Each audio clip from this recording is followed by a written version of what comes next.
Chapter 902. Xiao Shui said angrily, "How can you say that? Xianxia is the best girl I've ever met. She's just a little stubborn and keeps to herself. But so what? At least she's sincere. Bad intentions? Ha!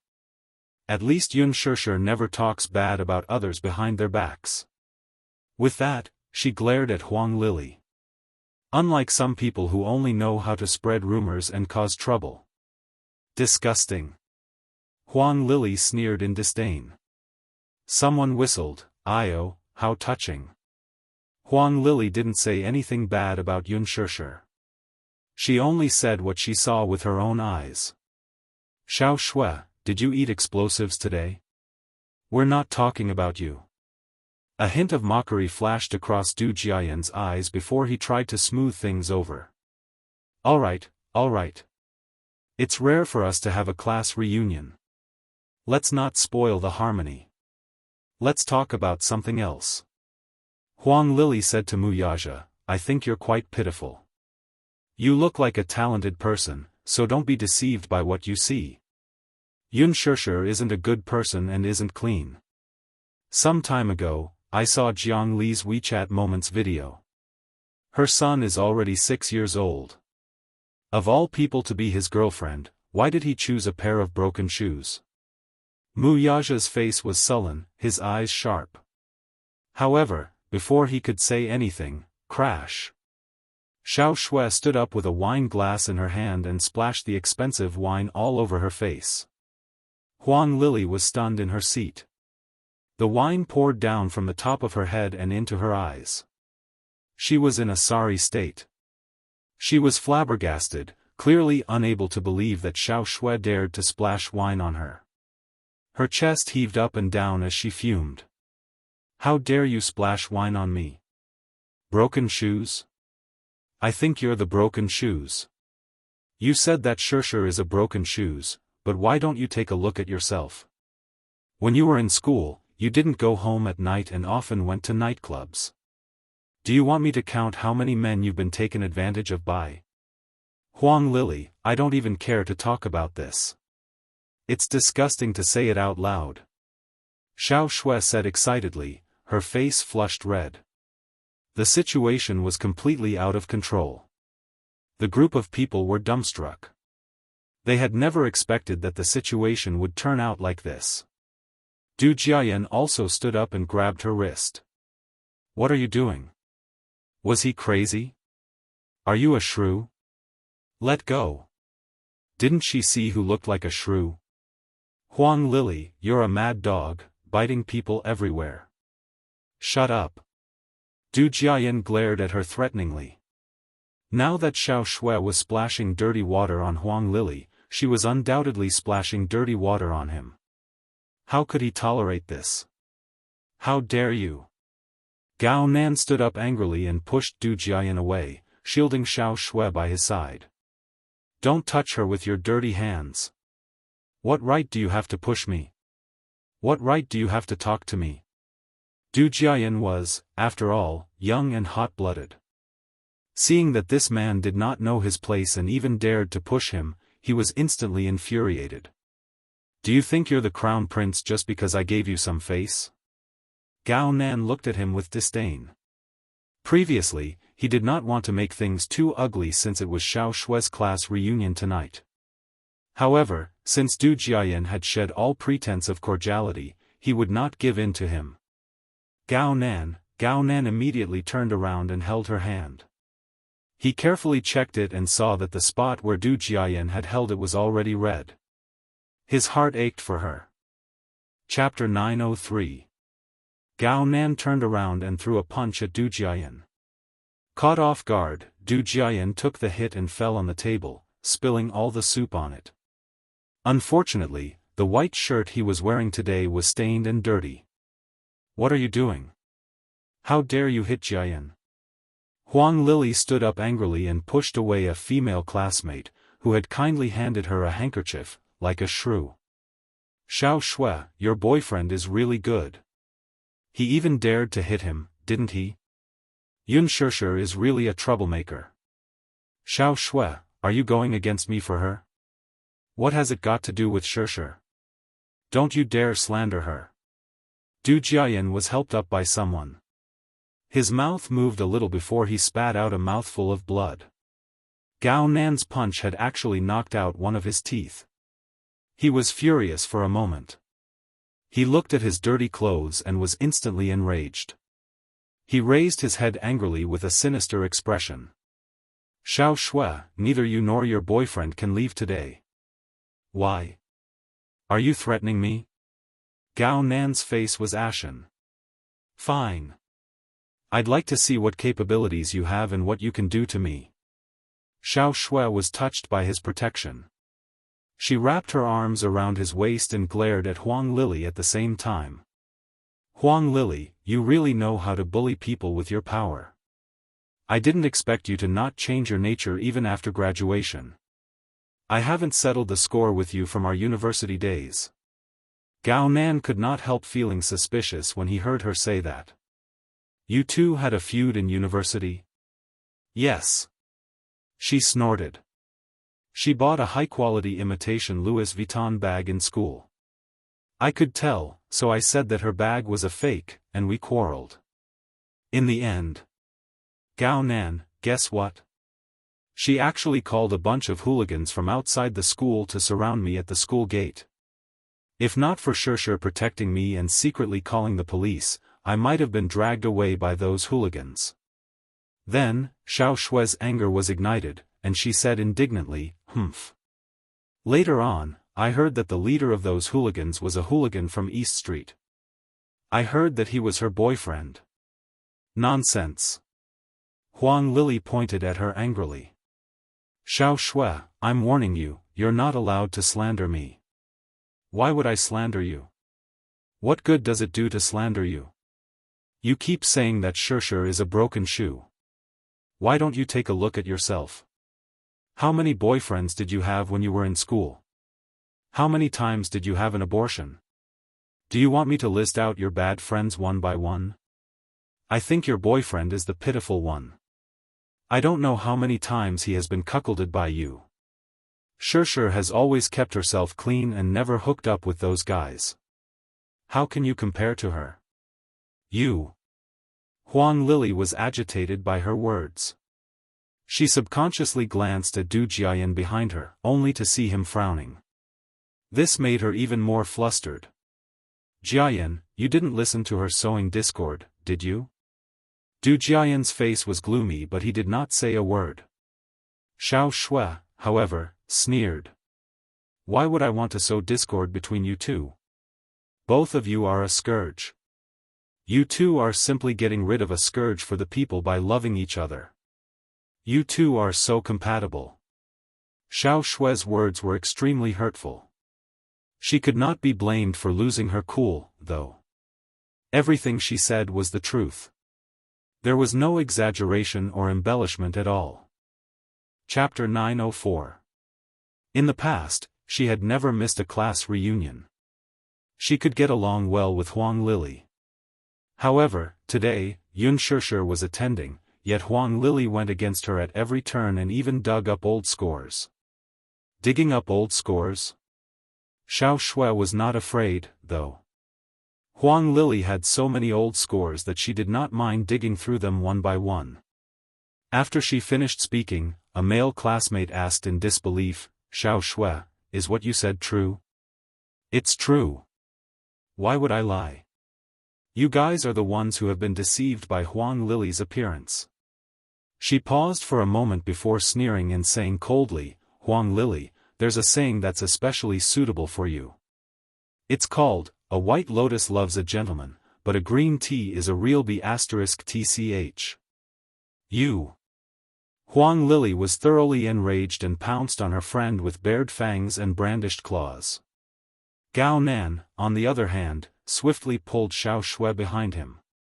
Huang Lili pounced on him, her nails leaving a deep bloody mark on his arm. Get lost. Gao Nan pushed her away with a look of disdain. She lost her balance and fell to the ground in a sorry state. Don't touch me, it's dirty. Gao Nan picked up the wet towel on the table and wiped the area she had touched earlier. His action was undoubtedly the biggest humiliation to her and infuriated Du Jiayan for a moment. What do you mean? Her hands are dirty, Gao Nan repeated coldly. His brashness infuriated Du Jiayan even more. The latter abruptly stretched out his leg, intending to kick him. Xiao Shui exclaimed, not expecting Du Jiayan to make a move on her. Gao Nan, on the other hand, nimbly dodged the attack with Xiao Shui in his arms.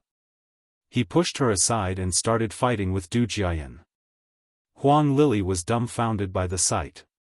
Meng Qinghe hurriedly came forward to mediate the fight, but it was not a wise choice to do so at this time. He took a punch from Du Jiayan and a kick from Gao Nan, yet he still could not pull the two apart. Xiao Shui was on tenterhooks by this scene, afraid that Gao Nan would be at a disadvantage. Still, was Gao Nan someone to be trifled with? He was also half a martial artist. When he was young, he had learned judo and had some martial arts skills. Compared to him, Du Jiayan did not fare well. He took a few punches to the face and looked terrible. After a round of fighting, he was actually at a disadvantage and was clearly at a disadvantage. Stop fighting. Don't hit me, don't hit me, the scene immediately became chaotic. In the bathroom, Unspoken supported herself on the glass counter.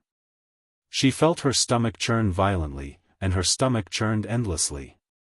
She felt nauseous and wretched. However, after trying for a long time, he didn't spit out anything. He only spat out some acid. He took some water and splashed it on his face. He didn't know if it was because of the alcohol or some other reason, but he wanted to vomit, but he couldn't. It was extremely uncomfortable. Huang Lili's ferocious and aggressive face suddenly appeared in his mind. She suddenly regretted it. This class reunion was undoubtedly a Hongmen banquet. Witnessing those ugly, hypocritical, and fawning faces was extremely tiring. She took out a wet towel and gently wiped the water stains on her face. Then, she felt another bout of retching. She supported herself on the glass counter and retched, her heart skipped a beat. She remembered that she didn't drink much today. Why? Unspoken clutched her chest, her thoughts in a mess. Her period seemed to have been delayed for a long time, and there were no signs of it. Could it be? Chapter 905. She looked at her reflection in the mirror and frowned slightly. For a moment, there was a complicated look in her eyes. Her menstrual cycle had always been stable. At most, there would be a difference of 2 to 3 days. Why now, could it be? Everyone stood helplessly at the side and looked at each other, not knowing what to do. Meng Qinghe glanced in Mu Yaja's direction, only to see him sitting elegantly and calmly in his seat. He slowly held the wine glass in his hand and slowly took a sip of the imported wine. His eyes, however, did not look at the conflict on the stage at all. Instead, they were lowered in silence. It was as if he was completely uninvolved in the farce before him. He was secretly surprised. This man, at this juncture, still had the leisure to taste wine alone? However, he did not think so. Even though he was a man, he could feel that the man had a unique aura about him. Like a noble superior, he exuded an air of disdain for the rest of the world. He was different from ordinary men. Meng Qinghe was secretly surprised. He was suddenly certain that this man was not as simple as what Unspoken had said. A company employee? How could a company employee have such a monarch's aura? This kind of temperament should belong to a big shot who had been in the field of fame and fortune for a long time. Only a big shot who had played with so many bloody storms would have such an extraordinary aura. At this moment, the scene was a mess. The table was half overturned and the expensive dishes were all spilled on the expensive carpet under their feet. It was an unsightly sight. Seeing that Du Jiayan was at a disadvantage, Huang Lili could no longer watch on helplessly. She rushed forward and hugged Gao Nan's waist tightly. Her strength was not weak, and the man could not move for a moment. Huang Lili bit his arm, making him feel nauseous. Du Jiayan found the right opportunity to throw a punch at Gao Nan's face. Gao Nan was caught off guard by this swift and fierce punch and took a step back. Du Jiayan took advantage of this opportunity to land a series of punches on him, causing him to fall to the ground. Xiao Shui, who was watching from the side, was frightened. Seeing Huang Lili use such a despicable method, she wanted to rush forward. However, she was stopped by Meng Qinghe. Meng Qinghe. Why are you stopping me? Xiao Shui's eyes were red with anger. Xiao Shui, why are you losing your cool, too? Don't blow things up. Meng Qinghe was so anxious that he broke out in cold sweat. How did a classmates' gathering turn into such a mess? Moreover, it was in such a place. There were many antique vases in this private room. If they accidentally broke them, there would be complications. Chapter 906. Xiao Shui pointed at Huang Lili and cursed her like a madwoman. She had completely lost her rationality. Huang Lili's face turned ugly, but she could only glare at her with gritted teeth.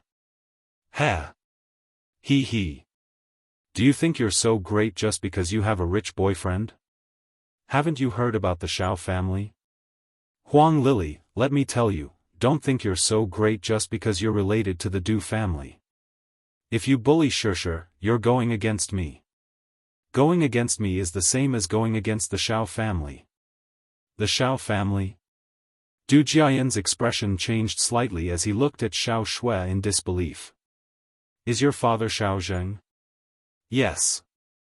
Xiao Shui held her head high. Since Huang Lili kept using Du Jiayan to suppress Shusher, she did not mind competing with her in terms of family background. Huang Lili mocked, Xiao Shui, do you think you're being righteous? Look at Shusher's boyfriend. Even her boyfriend isn't as agitated as you are. Everyone immediately looked at Mu Yaja. However, he saw him sitting calmly in his seat, fiddling with the goblet in his hand, but he was cold and didn't say a word. Xiao Shui was also a little angry. She walked up to Mu Yaja and pointed at Huang Lili. You. Aren't you angry? She insulted Shusher like this. Are you really indifferent? Mu Yaja slowly downed the wine in his glass and casually said, after all, it's impossible for a man to communicate with a mad dog. Everyone was stunned. Xiao Shui's face was also colorful. Her originally aggressive face suddenly did not know whether to be angry or to laugh. Huang Lili and Du Jiayan's faces, in particular, were even more colorful and instantly turned gloomy. What did he say? He actually mocked them as mad dogs? Du Jiayan was a little angry. He walked up to Mu Yaja with his head held high and looked down at him condescendingly. He asked with a smile that was not a smile, do you know who I am? Do you know the Du family in the capital? Du Jiayan bellowed, his aura imposing. She had suffered a loss in front of Xiao Shui just now, and now she had to get back at this man. He couldn't afford to offend the Xiao family. However, he was just a lowly employee who could be easily bullied. No impression, Mu Yaja said. As far as he could remember, he had never heard of the Du family in the capital. They had never heard of a wealthy family like the Du family in the capital. He was about to flare up when a waiter respectfully knocked on the door. The commotion in the private room eventually alerted Wang Chuanda. He happened to pass by and heard the argument coming from inside, so he ordered the waiter to open the door to see what was going on. Speaking of Wang Chuanda, he was the owner of this private club, and this Evernight private club was only a branch of one of his businesses. Wang Chuanda's most eye-catching identity was still the CEO of Wank Real Estate. He was famous. Wank Real Estate was one of the top 5 real estate giants in the country. Wang Chuanda was already a giant in the real estate industry with a net worth of tens of billions. In the capital, there were many high-class private clubs like this one. Evernight Private Club's predecessor was a private winery opened by Wang Chuanda to entertain business partners. Business naturally could not be done without wine. There was an unwritten rule among the Chinese that there was no banquet without wine. Later, Wang Chuanda spent a lot of money to turn the winery into a private club. Chapter 907. In fact, the economic benefits brought by this private club had always been in a state of loss. The land price was high, and the decorations were luxurious. Every decorative vase in the clubhouse was an antique that Wang Chuanda had spent a lot of money on. However, having a private clubhouse made it convenient for him to do business. He mainly relied on the clubhouse to maintain his connections. When Wang Chuanda walked in and saw the mess, he could not help but frown. He stood there with a dignified aura of someone who had been in a high position for a long time. When Du Jiayan saw him, his face immediately turned respectful. "So, it's Mr. Wang." His face was no longer as haughty as when he was facing Mu Yaja earlier. Standing before Wang Chuanda, he was bowing and scraping, just like a slave dog. He quickly wiped his dirty hands on his trousers and respectfully extended them to Wang Chuanda. Wang Chuanda glanced at his outstretched hand from the corner of his eye, and then looked him up and down. Seeing that his body was stained with all kinds of soups and sauces, he couldn't help but frown, but he didn't even bother to shake his hand. "Mr. Wang, do you still remember me?" Du Jiayan's tone was humble and careful. "You are?"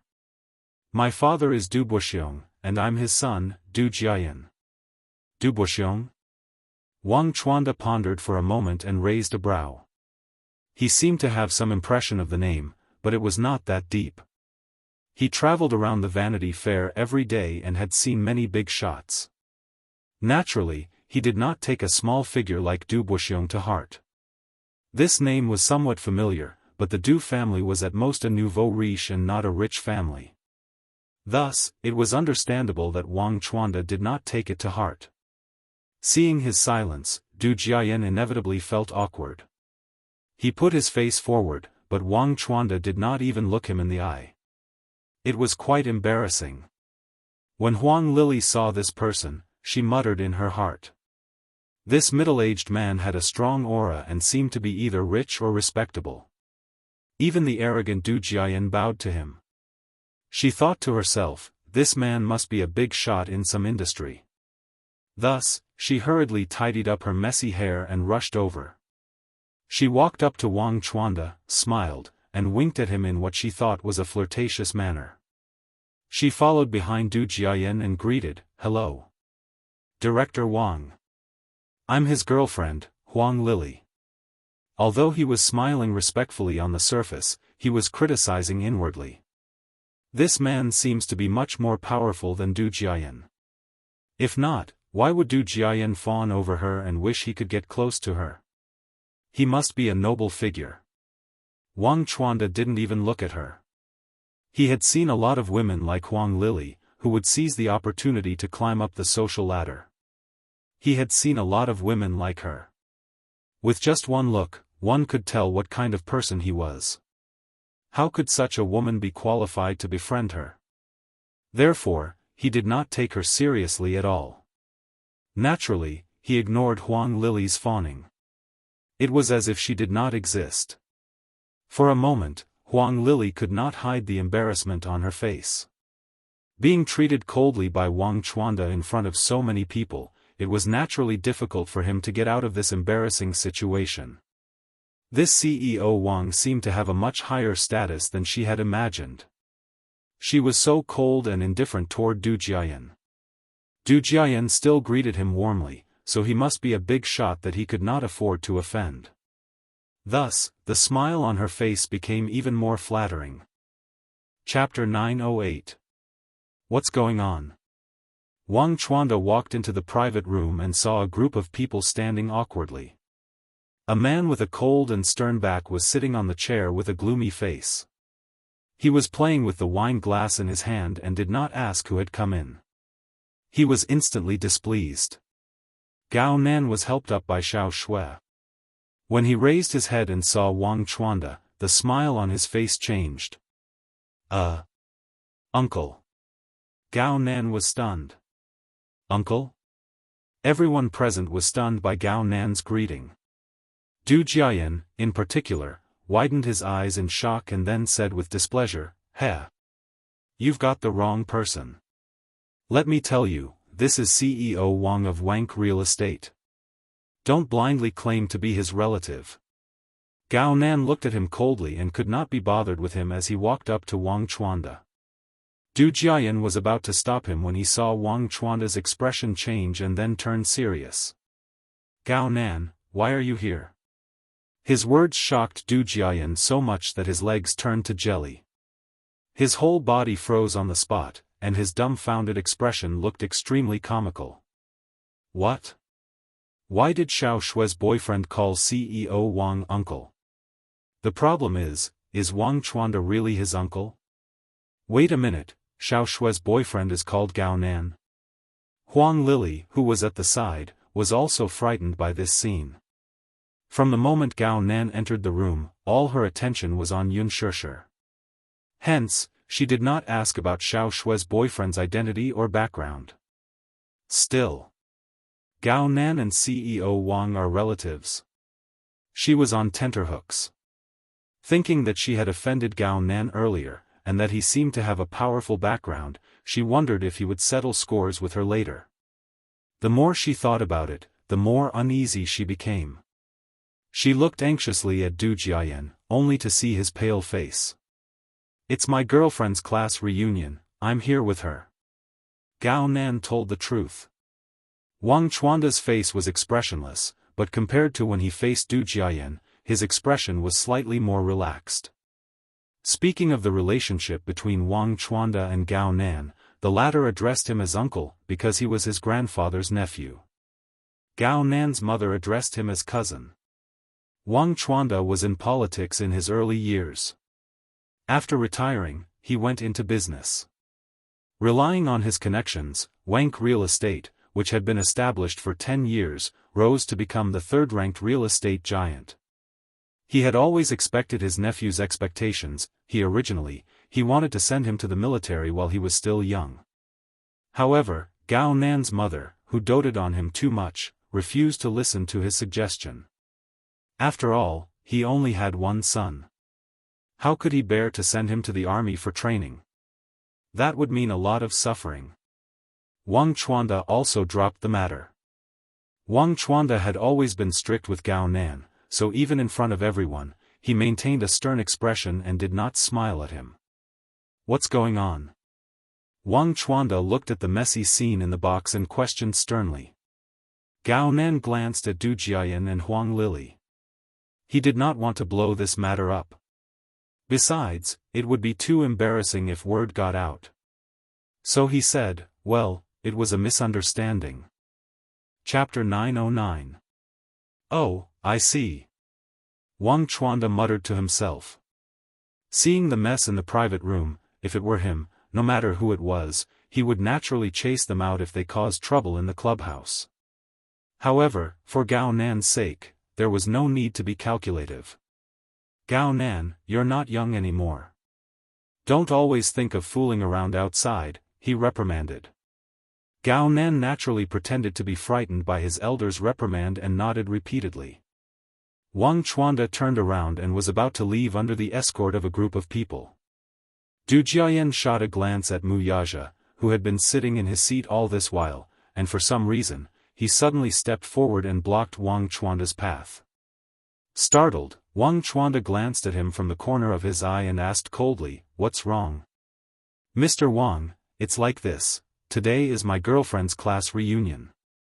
It should have been a happy gathering, but some random people sneaked in and made the scene so awkward. I think I'm doing this for your sake. A high-class place like Eternal Night Clubhouse shouldn't allow some commoners to sneak in. If they touch the expensive antiques here, won't it make things difficult for me? President Wang, please send someone to chase this person out." With that, he pointed at the man sitting in his seat and said, "It's this person. I don't know his identity, but he's the cause of today's situation." This time, he pushed the blame to Mu Yaja and removed all responsibility from himself. Firstly, he wanted to save some face in front of Wang Chuanda, lest the latter think that he was the one who caused the state of the room. Secondly, Du Jiayan found Mu Yaja to be an eyesore and wanted to vent his anger in front of everyone by kicking him out. Wang Chuanda glanced at the man sitting in his seat and saw that he had not said a word from start to finish. His back was cold and solemn, making him look unfathomable. He turned around, looked at him, and asked, "Who are you?" Mu Yaja did not reply. Wang Chuanda frowned. He had been in the business for so long, but he had never met anyone who was so rude to him. He actually ignored him. He was furious. Therefore, with a look, the bodyguard beside him immediately understood and walked towards Mu Yaja. Du Jiayan gloated at their misfortune from the side, waiting to see Mu Yaja and Yunshishir being chased out of the house. He was secretly delighted. Huang Lili was also very excited. He hoped to use Wang Chuanda to vent his anger. However, just as the bodyguard walked to his side, Mu Yaja suddenly turned around slowly. A handsome face was exposed to Wang Chuanda's line of sight. Wang Chuanda met Mu Yaja's deep gaze and was stunned for a second. Then, he was shocked and immediately shouted, "Wait!" His sudden voice startled Du Jiayan. He hurriedly approached and asked respectfully, "CEO Wang, what's going on?" Wang Chuanda did not wait for him to finish his words as he pushed him aside and strode toward Mu Yaja. Mu Yaja did not get up and continued sitting in his seat calmly. Wang Chuanda walked up to him. When he saw that it was really him, a flattering smile appeared on his face. "Master Mu, you've graced us with your presence." Mu Yaja raised his hand to stop him. "I'm here to accompany my woman, there's no need to make a fuss."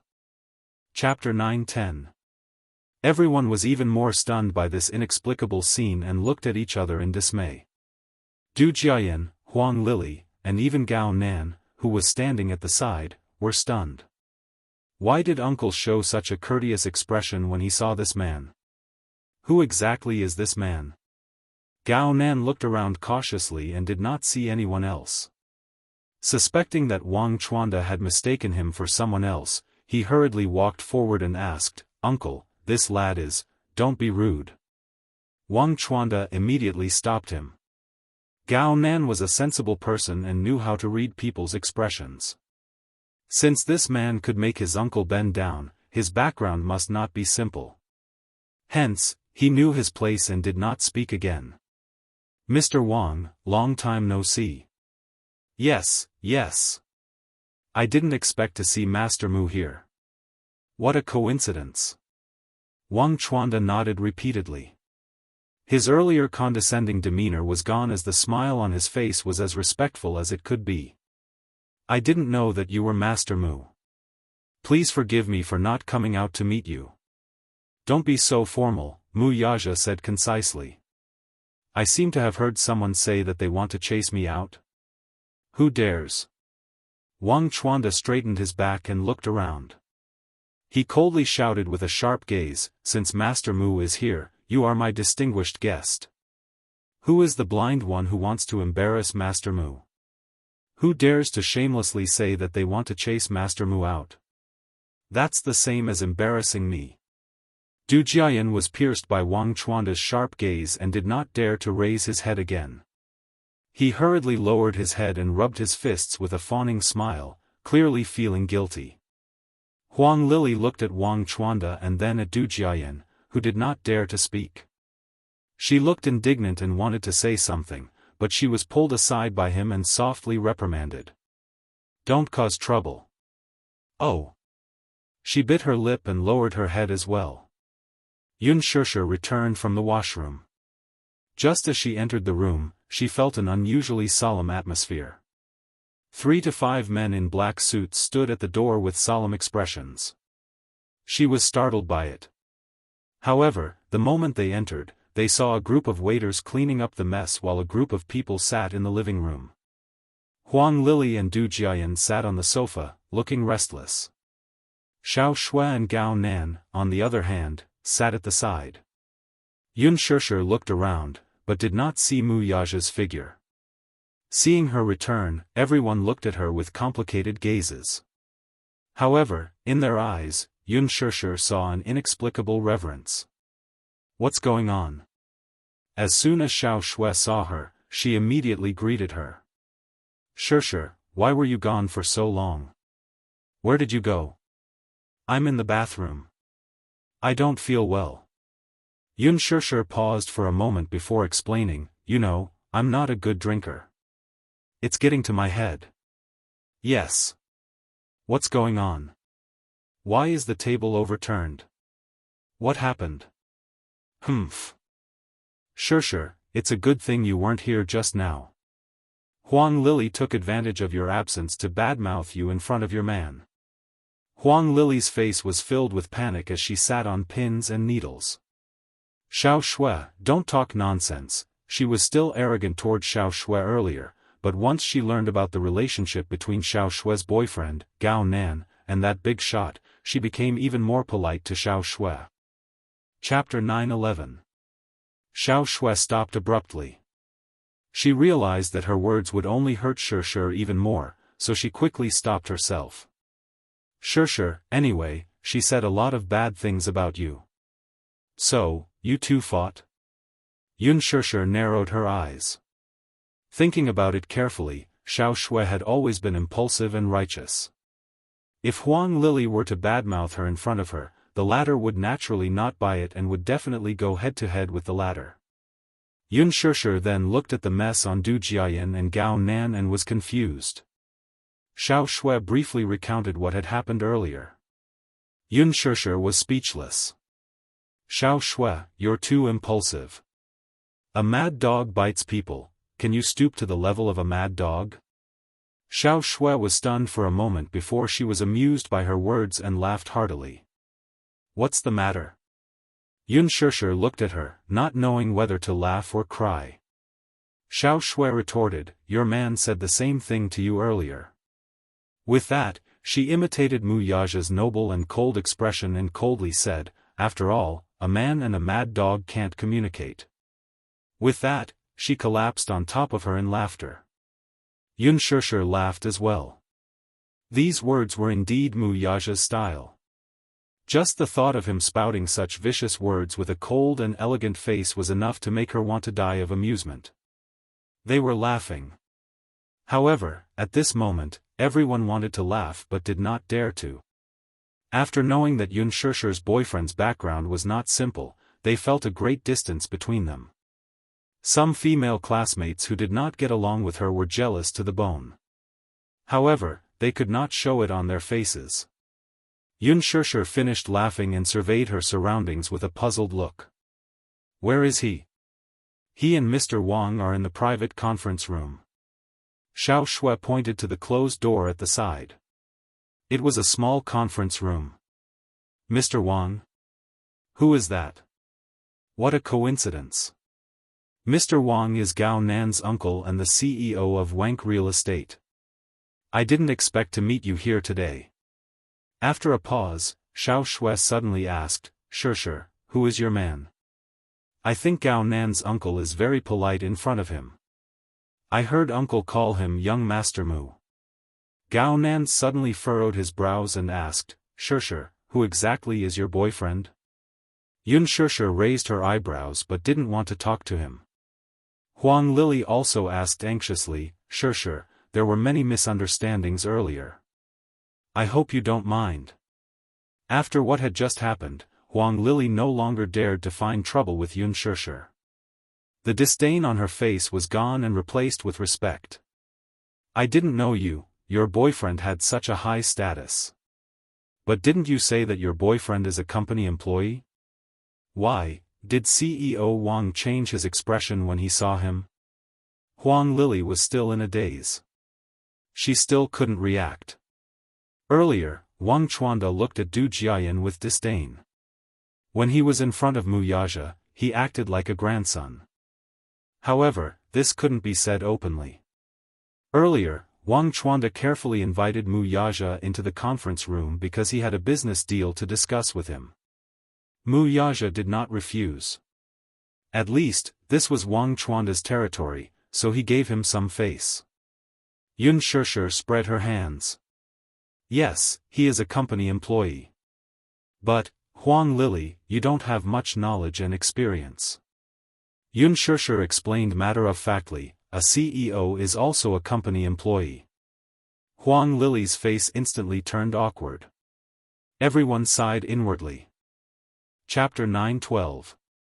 Unspoken's boyfriend was the company's CEO, yet she was not as ostentatious as Huang Lili. Compared to her, the latter was too vain. What's your man's name? Xiao Shui asked nosily. Gao Nan frowned and said, I heard my uncle address him as Master Mu. In the capital, there's no one else who can make my uncle address him as Master Mu other than the Muse. The moment he said that, Du Jiayan's face turned even gloomier. Everyone started whispering among themselves. It can't be, right?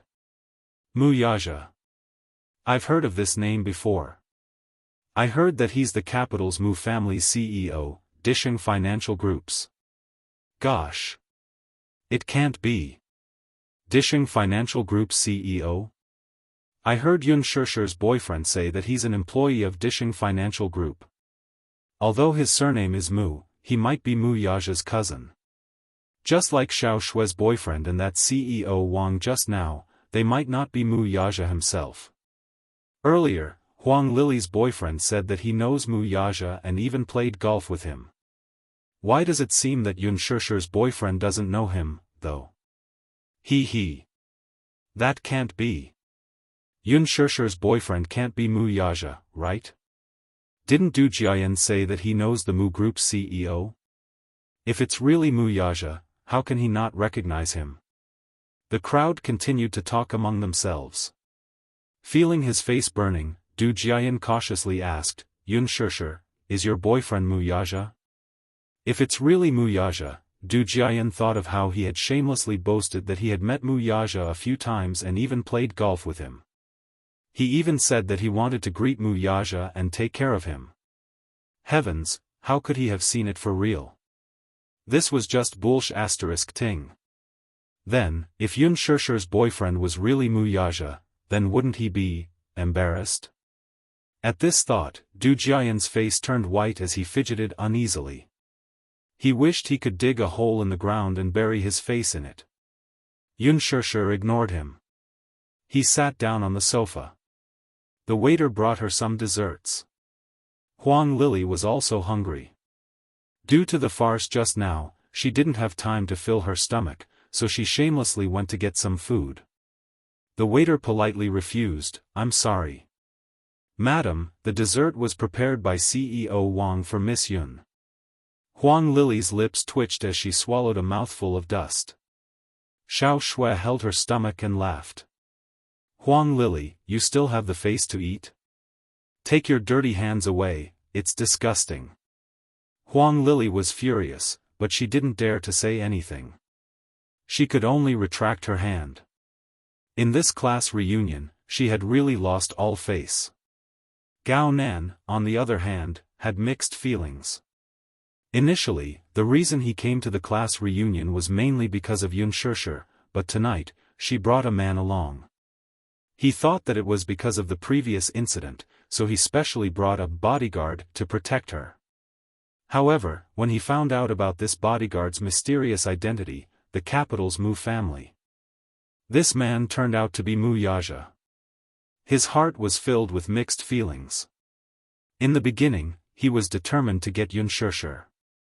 After all, he would use all means to get any woman he fancied.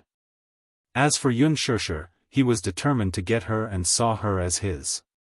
However, her man turned out to be Mu Yaja. Did they have a close relationship? Chapter 9:13. It turned out that Unspoken was his woman. In that case, Gao Nan's confidence was dwindling. There was no way he could win against Mu Yaja. After all, no matter how one looked at it, Mu Yaja's status was much higher than his. How could he compete with him? Was he delusional enough to think of snatching a woman from him? Still, Gao Nan felt indignant at the thought of it. He did not know much about Mu Yaja, but he knew that the Mu family was a powerful and influential family in the capital. In that case, Mu Yaja must be a big shot. Forget it. Men, after all, always had some bad habits. Did he not know what kind of character men had? What kind of person was Wuxia? How could he be faithful to Yunshushi? He was probably just fooling around with her. That was what he thought. It was impossible for an influential man like Wuxia to fall in love with any woman. Women were just for fun. What about having only one heart for a lifetime and never leaving each other's side? Those were just words used to deceive little girls. Was there such a thing as being faithful in this world? Especially for someone like Wuxia, who could command the wind and rain, there was no way he would be faithful to just one woman. As a man, he guessed that Wuxia was only interested in Yunshushi on a whim. He would get tired of her sooner or later. In that case, why not wait until he was tired of playing with her, and then get her in his hands? At that time, he could play with her however he wanted, and there would be no more worries. Now, he could only wait patiently. Once Wuxia was done, it would be his turn. Wouldn't it be more fun to play with a woman Wuxia had played with? In the conference room, Wuxia sat in the boss's chair lazily. Wang Chuanda told him about a development project he was working on.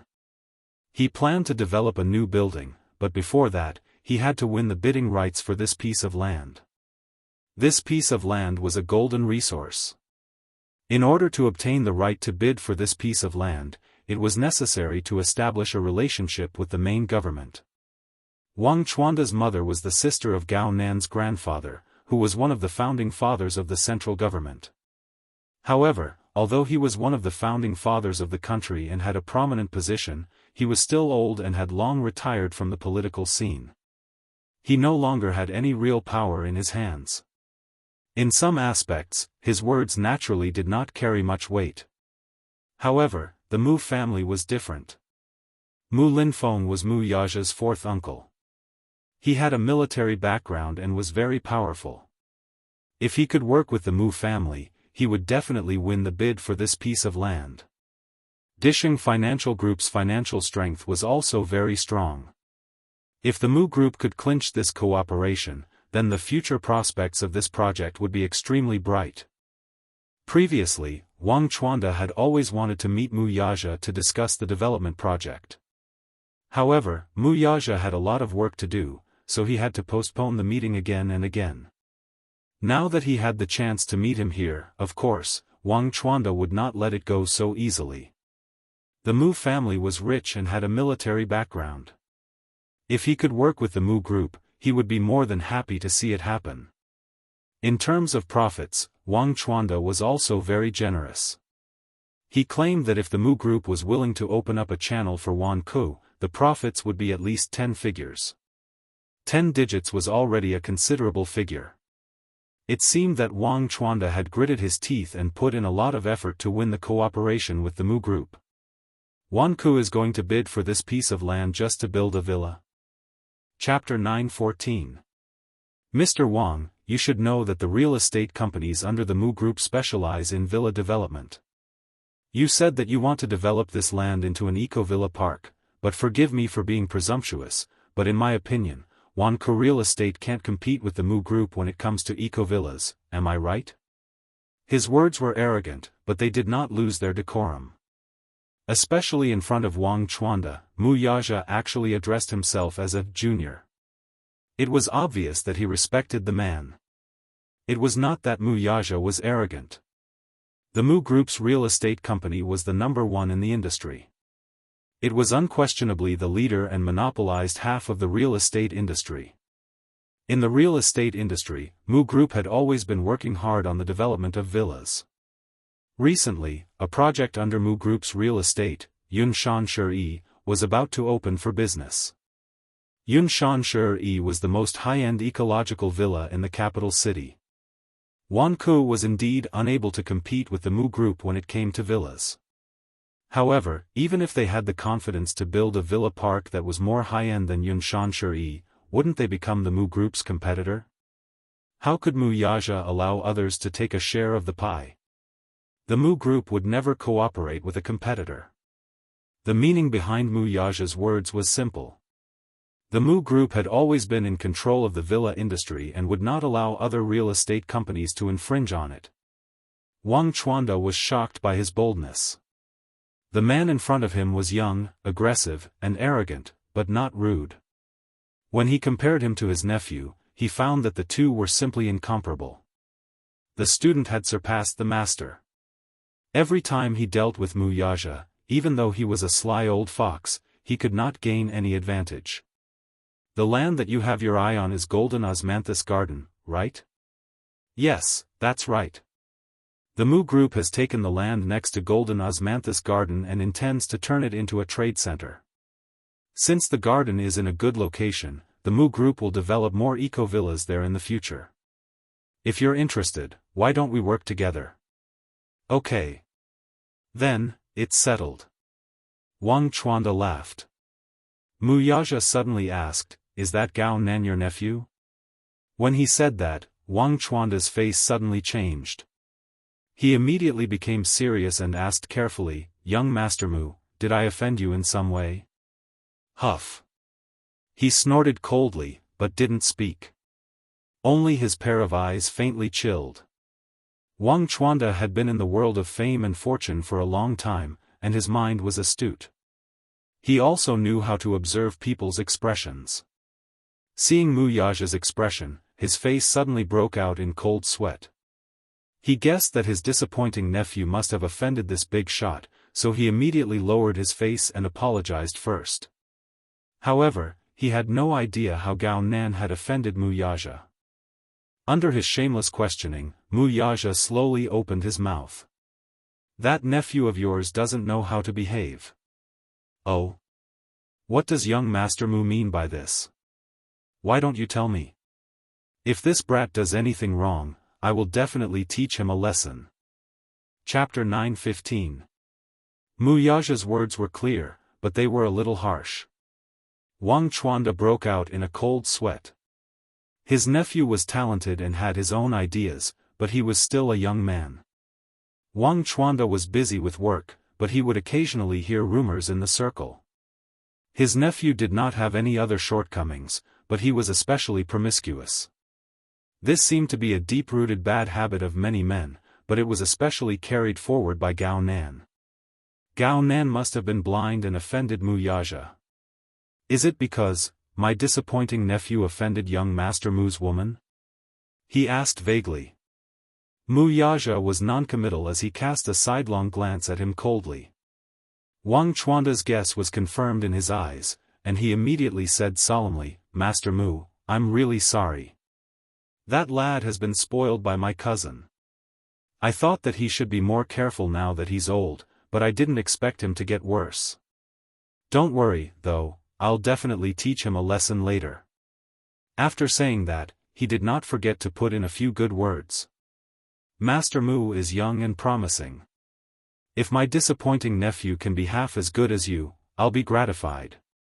When Mu Yaja and Wang Chuanda walked out of the conference room, the people outside had been waiting for a long time. However, they all had a tacit understanding and did not dare to complain. Huang Lili and Du Jiayan were the first to stand up, looking uneasy. Du Jiayan, in particular, looked at Mu Yaja's cold face and nervously rubbed his palms. He wanted to go forward to greet and exchange a few words to at least resolve the awkwardness from earlier. However, seeing Mu Yaja's cold face, he did not dare to go forward. Huang Lili nudged him and secretly reminded him, "What should we do? Did we offend someone? You still dare to say it? Isn't it all because of you?" At the mention of this, Du Jiayan got angry. "If not for you, would you have offended so many people?" Mu Yaja walked to Yun Shishir's side and hugged her waist, gently asking, "Did you wait long?" "No." Mu Yaja's thin lips hooked up, and he gently planted a kiss on her forehead. The pampering in his eyes was almost pinched out of water. At the side, Huang Lili's eyes were so red that they looked like they were about to bleed. Previously, when she had first met Mu Yaja, she had felt that it was unfair. This man's handsomeness was almost godlike. However, she thought about it later. What was the use of being handsome? What could a small employee do? However, things were different now. Looking at how respectful Wang Chuanda was to Muyaja, she felt that she could not be compared to Yun Shishir. What? What was so good about Yun Shishir? How could she always gain the favor of such outstanding men? It was like this in university, and it was still like this now. He was so jealous that his heart was about to be pierced. Wang Chuanda glanced at Gao Nan, only to see him staring fixedly at Yun Shishir. The ambition in his eyes was undisguised. This further confirmed his guess. This lad actually dared to covet Master Mu's woman? He must have eaten a bear's heart and a leopard's guts. He took another look at Yun Shishir and was equally amazed by her beauty. No wonder Master Mu and his nephew were so infatuated with her. This woman indeed had the ability to bewitch people. She was a seductive vixen. It's getting late. Let's go home, Muyaja said to her. The farce had ended here, it was time to end it. As for Du Jiayan and Huang Lili, he would deal with them. Chapter 9:16. Surrounded by the crowd, Muyaja hugged Yun Shishir and was about to leave when Du Jiayan finally mustered up his courage and stepped forward. Muyaja glanced at him from the corner of his eye but ignored him. His gaze froze everything around him. It directly froze the movement of his feet. Du Jiayan was intimidated by his gaze. He did not dare to take another step forward. Muyaja calmly left with Yun Shishir in his arms. Before leaving, Yun Shishir looked back and smiled. Suddenly, she thought of something and turned to speak to Muyaja. Muyaja nodded and waited for her outside the door. She turned around and walked over. Du Jiayan saw her walking over and immediately went up to her with a fawning face. However, he missed as Yun Shishir walked up to Meng Qinghe and looked at him. Class monitor, I heard that you're going overseas. I was in such a hurry that I didn't have time to prepare a gift. He immediately waved his hand. Shishir, you're too polite. Why would I need a gift? Thank you. Yun Shishir pursed her lips to express her gratitude. Meng Qinghe was a little confused. What's wrong? Why are you thanking me all of a sudden? I didn't have many friends in university, but you've always taken care of me. I feel that it's a pity that you're going overseas, so I prepared this. With that, she opened her handbag and took out a neatly wrapped gift. Meng Qinghe did not know what it was, but he took it in a daze. Meng Qinghe had a crush on Yun Shishir during their university days. She was beautiful, pure, gentle, and outstanding in her studies.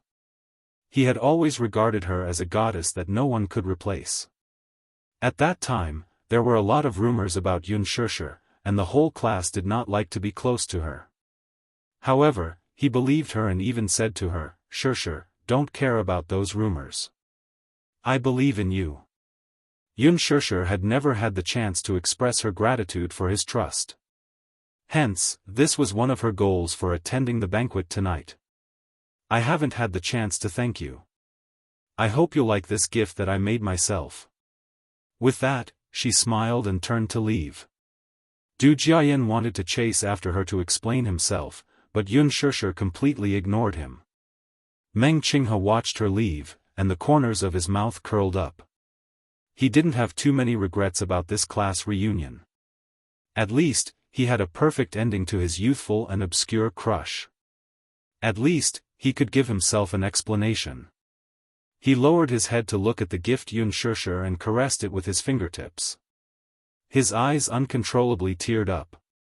Xiao Shui leaned over and asked with a smile, Class rep, open it and see what Shishir gave you. Go away. He laughed and pushed her away. Seeing the expression on his face, Xiao Shui could not help but ask in surprise, Class rep, don't tell me, you have a crush on Shishir? No. Meng Qinghe frowned. Yes, yes, yes. In the midst of their frolicking. Soon, the waiter came over with the bill and handed it to him. He glanced at the bill and saw that it was 1 million yuan. His eyes almost blurred as his legs gave way and he collapsed to the ground. Huang Lili also went forward to take a look. She was so shocked that her face turned pale. Oh, God. 1 million yuan. How many Gucci bags could he buy with that? When Meng Qinghe walked out of the private clubhouse, he sat in his car and opened the gift. Chapter 9:17. It was a graduation photo. However, there were traces of Photoshop. In the corner of the crowd, Yun Shishir's graduation photo was photoshopped. When they graduated, Yun Shishir only took a single graduation photo before leaving in a hurry. She did not even take a group photo with her. Without her, the graduation photo in the class could not be considered a complete one. Yun Shishir then photoshopped herself into a complete graduation photo. This was a small token of her appreciation. Meng Qinghe covered his mouth as tears of love rolled down his cheeks. Shishir, thank you, she would always be the goddess in his heart. When they left the private clubhouse, Gao Nan was about to send her home when Wang Chuanda called to summon him. He hung up the phone and said to her apologetically, "Is it all right for you to go home alone?" Huh? She reacted and immediately felt aggrieved. Aren't you going to send me home? My uncle said that he wants to see me and is waiting for me. I think something must have happened. You can drive my car home. I didn't bring my driver's license. She pursed her lips but did not want to make things difficult for him, so she said, "How about I take a taxi home?" Her words could not hide her regret. He immediately hugged her and kissed her forehead, saying guiltily, "I'm sorry. I'll definitely make it up to you next time." All right. Your uncle must have something important to talk to you about. I should be more considerate of you," she said. His lips curled into a smile. Her thoughtfulness moved his heart. Xiao Shui, after all, was different from those women. At the very least, she knew how to be considerate of him. He accompanied her until she got into the car and specifically instructed the driver to send her to the door before letting her go. He turned around and walked into the private clubhouse. In the office, Wang Chuanda was sitting in front of the carved tea table, sipping his tea as if he had been waiting for him for a long time. "Uncle, I'm here." Gao Nan smiled and called out before turning to close the door. Crash! A teacup flew toward him and landed at his feet, shattering into pieces. The sudden noise gave him quite a fright, causing him to jump in fright. Turning around, Gao Nan saw Wang Chuanda sitting at the tea table with an angry look on his face. The anger in his eyes was terrifying. It was the first time in his life that he had seen his uncle look at him with such a terrifying gaze. He immediately asked with some fear and uneasiness, "Uncle, what's wrong with you? You still have the cheek to ask me what's wrong? I'm going to lose all my face because of you." Wang Chuanda was so angry that his facial muscles were twitching. Right now, there were no outsiders. In front of Gao Nan, there was no need for her to maintain her high and mighty demeanor. Her anger, which she had suffered at Mu Yaja's hands, turned into anger, and she vented it all on him. Gao Nan was baffled, but his mind was meticulous. After carefully reflecting on it, he smiled and walked to his uncle's side. Placing his hands on his shoulders, he rubbed them. "Uncle, don't be angry. I know I shouldn't have attended such a low-class banquet. But I'm doing this to accompany my girlfriend. I won't do it again." "You have a serious girlfriend?" Wang Chuanda didn't believe it when he said it. Gao Nan was a womanizer with countless women around him. He would be a fool to believe him. "You've met that Xiao Shui from the Xiao family in the capital." The Xiao family? Chapter 9:18.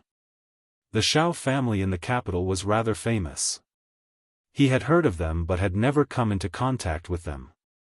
Wang Chuanda narrowed his eyes slightly and contemplated for a moment before asking, "Is her father Xiao Zheng from the Xiao group?" The Xiao family's reputation in the industry was quite good. It would be best if the Gaos and Xiaos were to unite through marriage. What the rich and powerful clans cared about was matching the social status of the two families. It was better than those women in showbiz. At least, she was innocent. Yes. When did you get into a relationship? Just over half a month ago. Wang Chuanda pondered for a moment, and the anger in his eyes subsided a little. Gao Nan could have a proper girlfriend, and only then did his expression soften a little. It's not that I want to nag at you, but you're not young anymore. Your mother has been nagging me about your marriage. As a man, at your age, it's time to settle down and start a family. Don't keep getting entangled with those women in showbiz. I think this girl is not bad. Find a good day and bring her home to meet your mother so that she can feel at ease. Yes, yes. Still, isn't it a little too early to settle down and start a family? Gao Nan wanted to avoid marriage at all costs.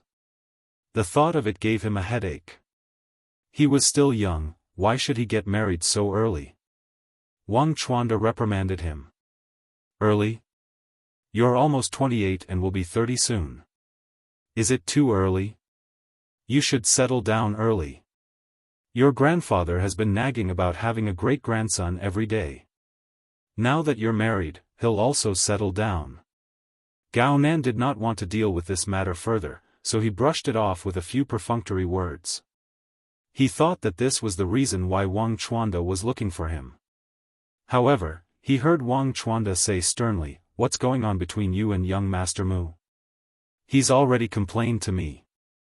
Let me warn you first, young Master Mu's people, don't try to do anything funny, and don't try anything funny.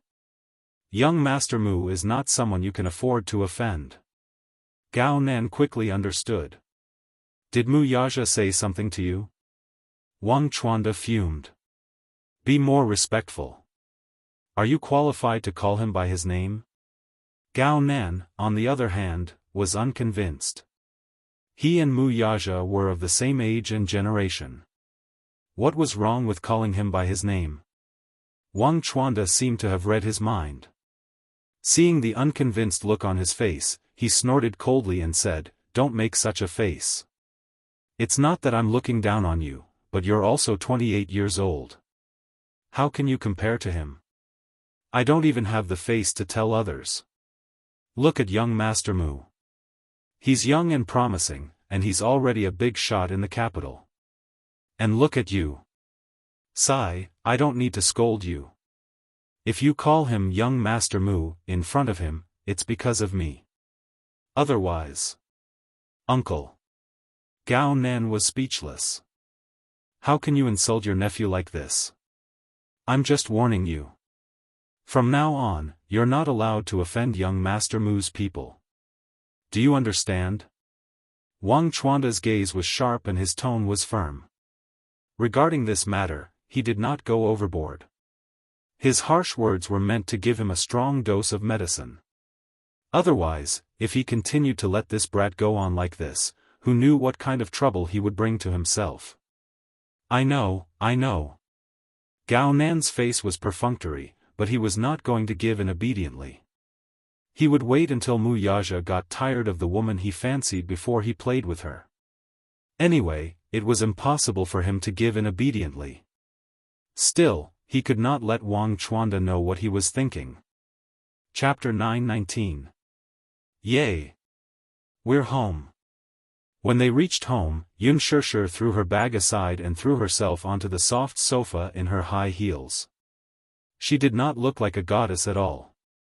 Mu Yaja closed the door and walked to the sofa. Just as he sat down, Xianxia snuggled into his arms and hugged his waist. She buried her face deep into his warm embrace. Mu Yaja gently stroked her hair on her forehead. His slender fingers slowly twirled a lock of hair around her temples and then gently released it.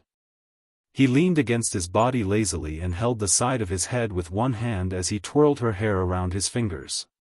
His jet-black hair contrasted with his fair skin. It was as if this was very interesting and he could not bear to let go. Xianxia seemed to be tired and let him play. In the bedroom, Yu Yu and Xiao Yichen looked at each other in surprise when they heard the door open. Mommy is back? Yes. She must be. Thus, the two little guys opened the door and ran into the living room.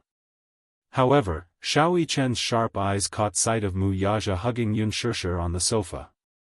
He immediately turned around and carried Yu Yu back. Yu Yu felt a blur in front of his eyes before he was carried back by Xiao Yichen. Just as he was about to speak, Xiao Yichen covered his mouth with his chubby little hand and signaled him to keep quiet. "Shoo, what are you doing? Daddy and Mommy are hugging each other." Xiao Yichen was so excited that his face was flushed red. What? Yu Yu's expression changed and he wanted to go to the living room. Xiao Yichen immediately pulled him back. He was very strong and pulled him back in an instant.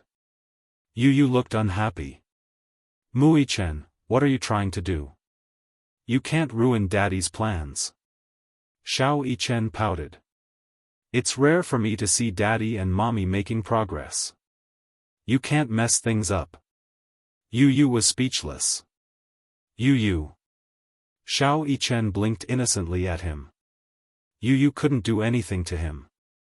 "I'll just watch. I won't cause any trouble." "You said it." Yu Yu closed his eyes and sucked in a deep breath. "Yes. I said it. Pinky swear." Xiao Yichen was still in disbelief. She gave him the finger.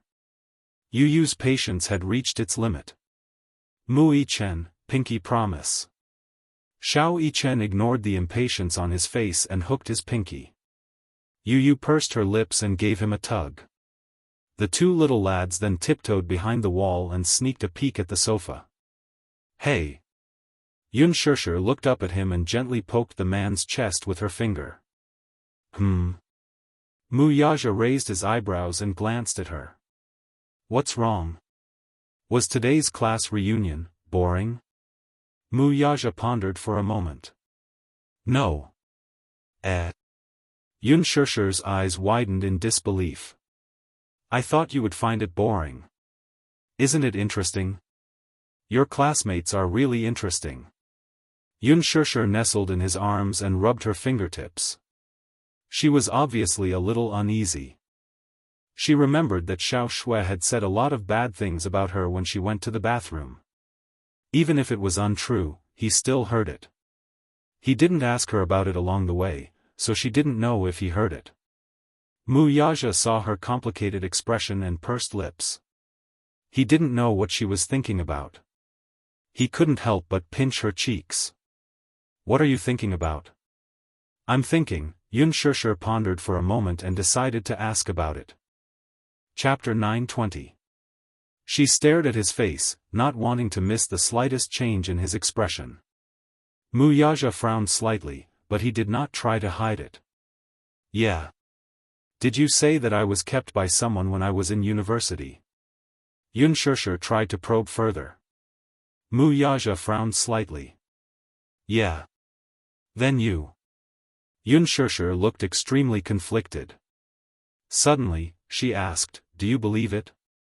What do you think?" Mu Yaja raised his eyebrows. Clearly, he felt that her question was unnecessary. "I don't think you'll believe it," Yun Shishir said. "Only someone as stupid as you would believe such a clumsy rumor," Mu Yaja said bluntly. Yun Shishir smiled. That's right, that's right." Halfway through her sentence, she stopped abruptly. Yun Shishir suddenly realized that he had actually attacked her intelligence. The smile on her face suddenly disappeared, and she glared at him angrily. However, when she saw that he could not hide the smile on his face, she became even angrier. She complained unhappily, "Hey! You're even attacking me? Since when did I attack you? You just said that there's something wrong with my intelligence. That's the truth in front of you, stupid woman." Mu Yaja felt that her reaction was too slow. Her reaction was so slow. "How am I stupid?" Yun Shishir defended herself. "If I'm stupid, how could I have given birth to such a smart baby like Yu Yu? Yu Yu, who was hiding in the corner, felt extremely satisfied when he heard this. He straightened his body slightly and brushed his bangs shamelessly. Xiao Yichen glanced at him from the corner of his eyes. This younger brother of his was quite shameless. Wuxia, who was sitting on the sofa, asked in all seriousness, "Are you sure that he inherited your genes? What else could it be?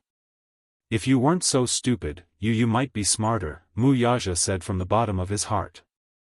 Unspoken was deeply hurt.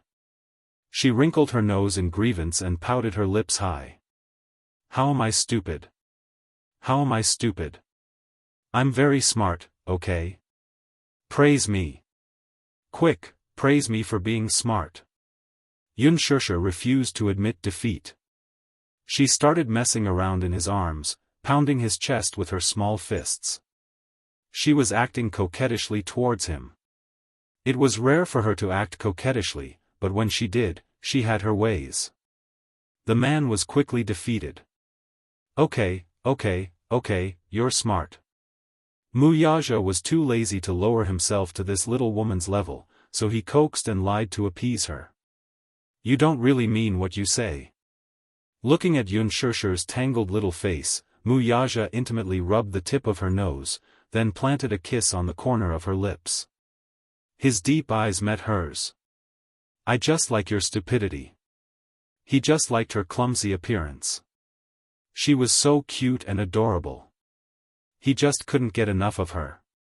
Unspoken blushed and her heart raced at his words. She held her breath for a moment and looked at his handsome face that was just inches away from her. Her heartbeat was actually disrupted by his ambiguous breath that was close to her lips. She bit her lips slightly, her snow-white teeth leaving a faint imprint on her red and tender lips. His gaze fell on her tightly bitten lips, and he couldn't help but give them a light peck.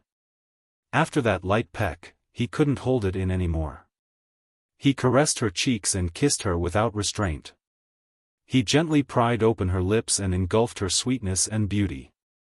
Xiao Yichen and Yu, who were hiding in the corner, covered each other's eyes at the same time. Chapter 9:21. Xiao Yichen and Yu, who were hiding in the corner, covered each other's eyes at the same time. However, the two little lads couldn't suppress their curiosity and peeked through the gaps between their fingers. They couldn't help but blush when they saw the scene in front of them. What a beautiful scene. It was even more beautiful than the kisses in idol dramas. Wuxia held her cheeks and gently traced the outline of her lips. Then, like a dragonfly skimming the surface of the water, he gently sucked away the saliva on her lips. Unspoken hooked her arms around his shoulders and responded to his kiss. The kiss was charming and gentle. Both of them were deeply immersed in the sweetness and couldn't extricate themselves. Xiao Yichen couldn't bear to watch any longer. He covered his eyes and dragged Yu back to the room. Yu raised his hands in protest. "What are you doing? I haven't seen enough yet. Aren't you ashamed? You peeked at Daddy and Mommy kissing. Yu, you're a pervert." Xiao Yichen covered his burning cheeks and accused him. Yu felt that he had been shot even though he was lying down. He retorted unhappily, "Yichen, what do you mean by I'm a pervert? Didn't you see it too?" Xiao Yichen couldn't say anything and didn't try to explain himself. He hugged Yu and climbed onto the bed. "Yu, go to sleep." Yu, however, after what had just happened, Yu couldn't fall asleep at this moment. He saw the happiness on his mommy's face. For the first time in his life, he saw the undisguised happiness in her eyes. It seemed like his mommy really liked his daddy a lot.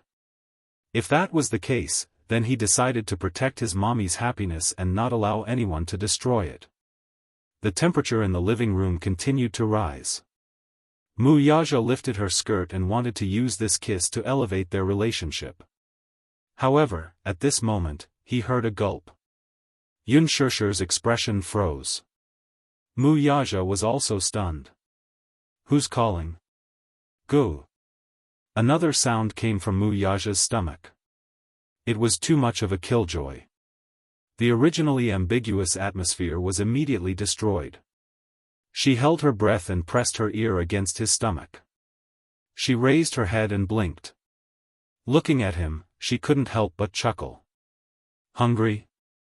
Mu Yaja's gaze, however, was fixated on her smiling lips.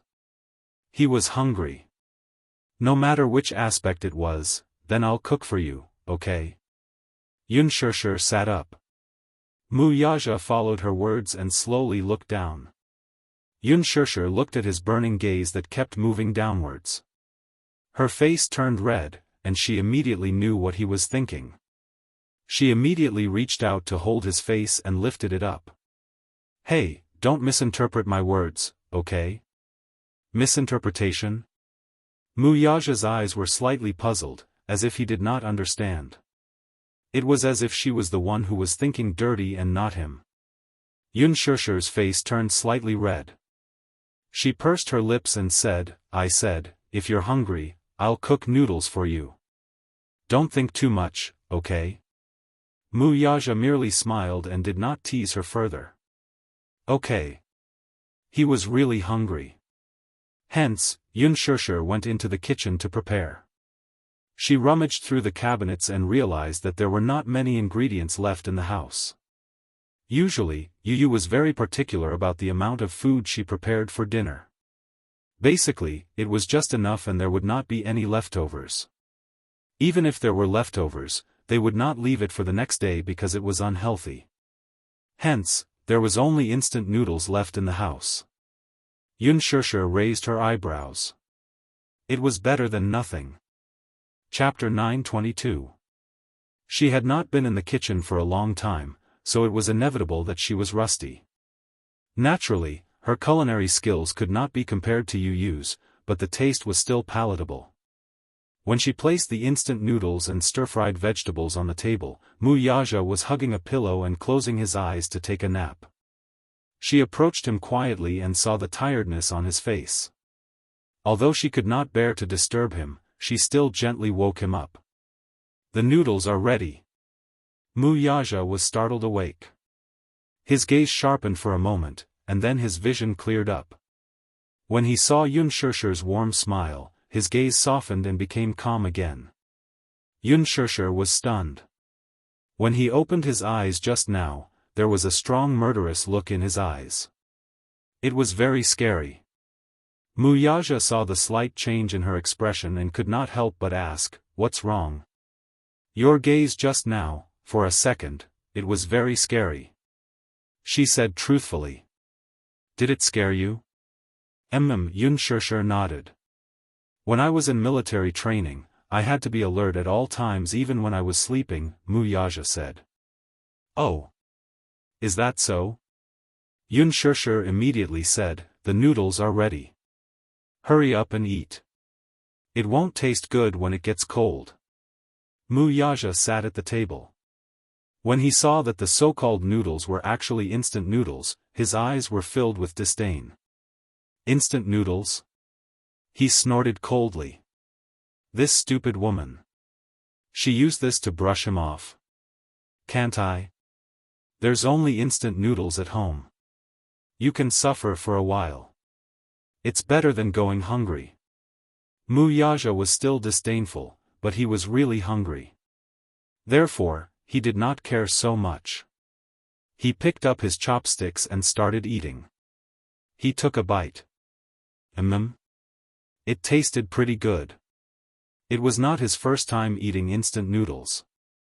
The first time he ate it, she cooked it for him. The first time she cooked it, the taste was barely satisfactory. This time, the taste seemed to have improved.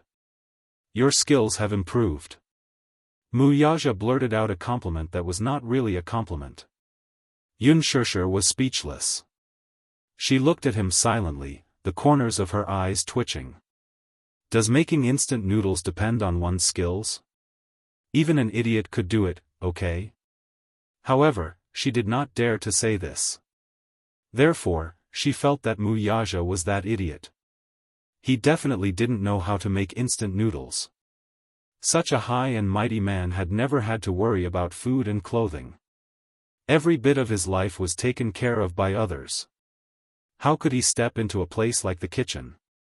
Mu Yaja lowered his head and ate the noodles. He ate one mouthful after another very quickly, but he didn't make a single sound. Ever since he was young, he had been bound by the rules of the nobles. He was not allowed to make a single sound at the dining table.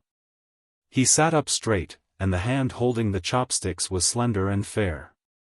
Even though he was eating something as cheap as instant noodles, he still maintained the elegant demeanor of a noble.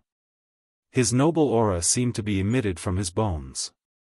Unspoken sat opposite him and propped her head up. She watched him eat one mouthful after another. Soon, the bowl of noodles was empty. Is there more? Mu Yaja looked up and asked. Unspoken looked up and was stunned. She looked at him anxiously. Not enough. Not enough? Not enough. She had cooked 3 packets of noodles, but it was still not enough for him. This man had an appetite that was disproportionate to his lean figure. It was a little unscientific. She went into the kitchen again and cooked 3 packets of noodles. Soon, she came out with a big bowl of noodles and placed it in front of him. Chapter 923.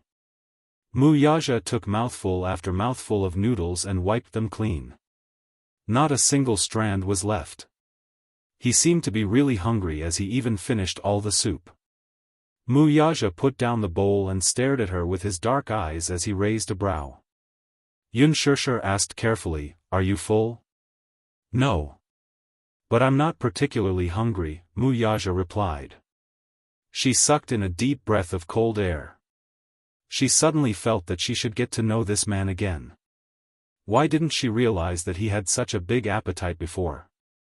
"If you're full, then wash the dishes," Unspoken ordered him with a smile.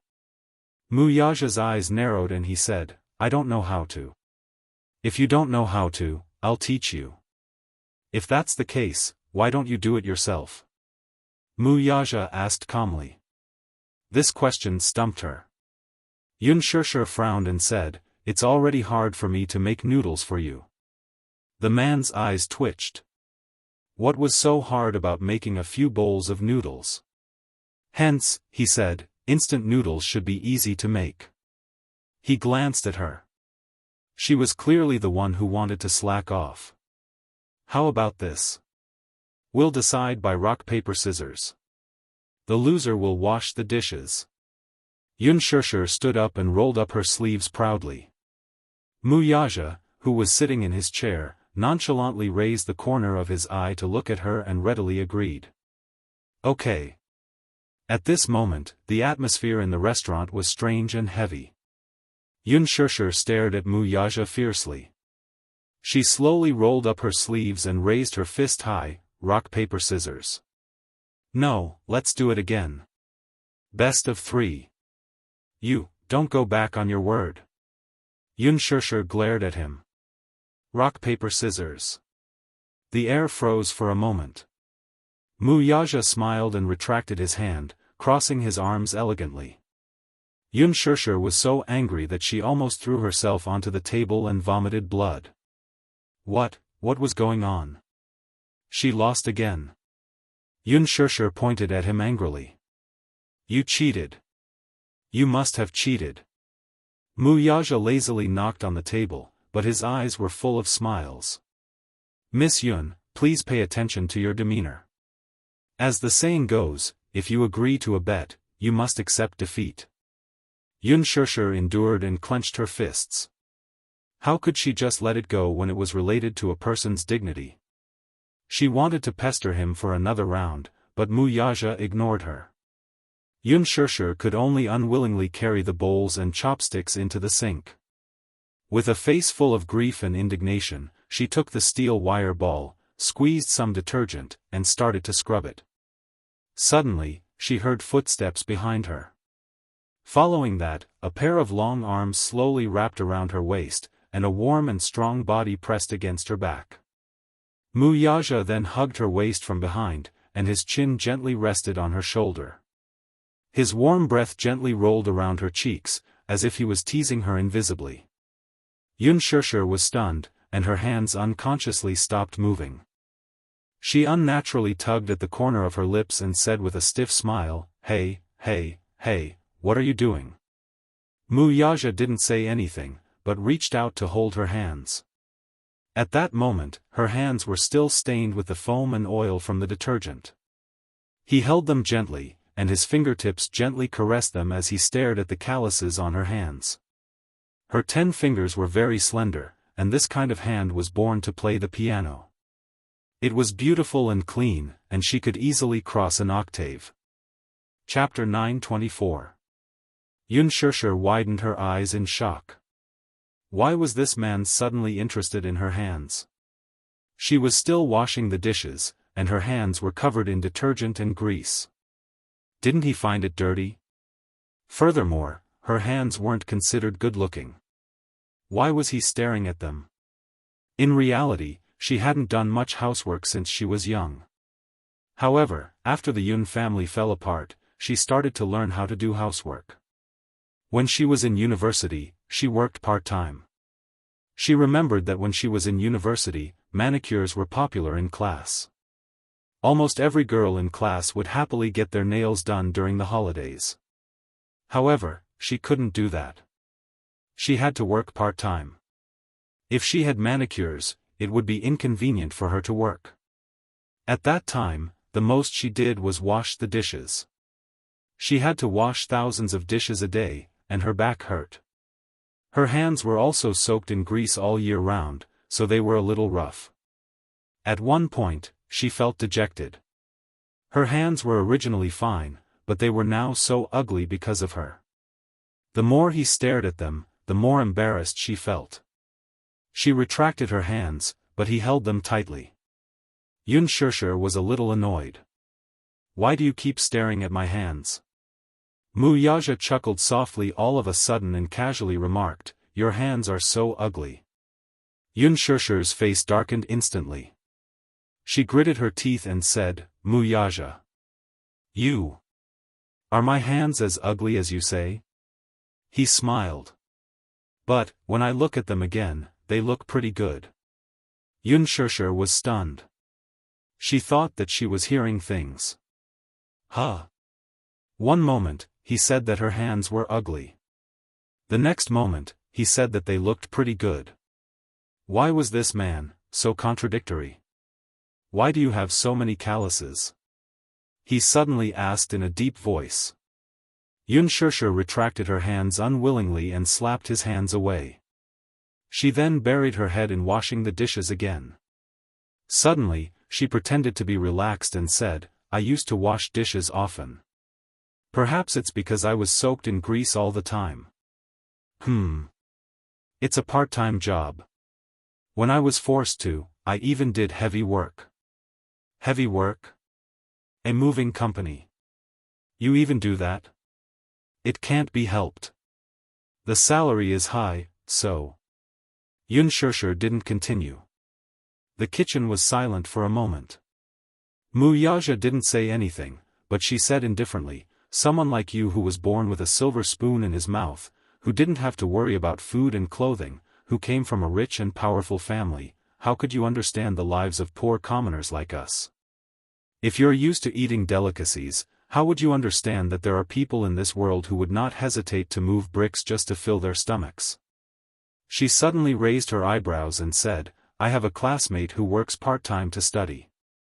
You, on the other hand, probably don't have to worry about this. So Mu Yaja, isn't there a world of difference between the worlds we grew up in?" There was no movement behind him for a long time.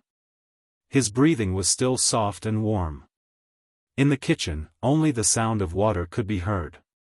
He didn't speak for a long time. It was so long that Yunshursher mistakenly thought that she had said something that angered him. Suddenly, she heard him say, "So, God let you meet me." Yunshursher was stunned. "God loves you and thinks that you should be happy, so he let you meet me." Mu Yaja smiled. "And God is a little jealous of me. He thinks that my life is too extravagant, so he let me meet you." Chapter 925. Mu Yaja continued slowly, "God felt that he should dote on you, so he let you meet me.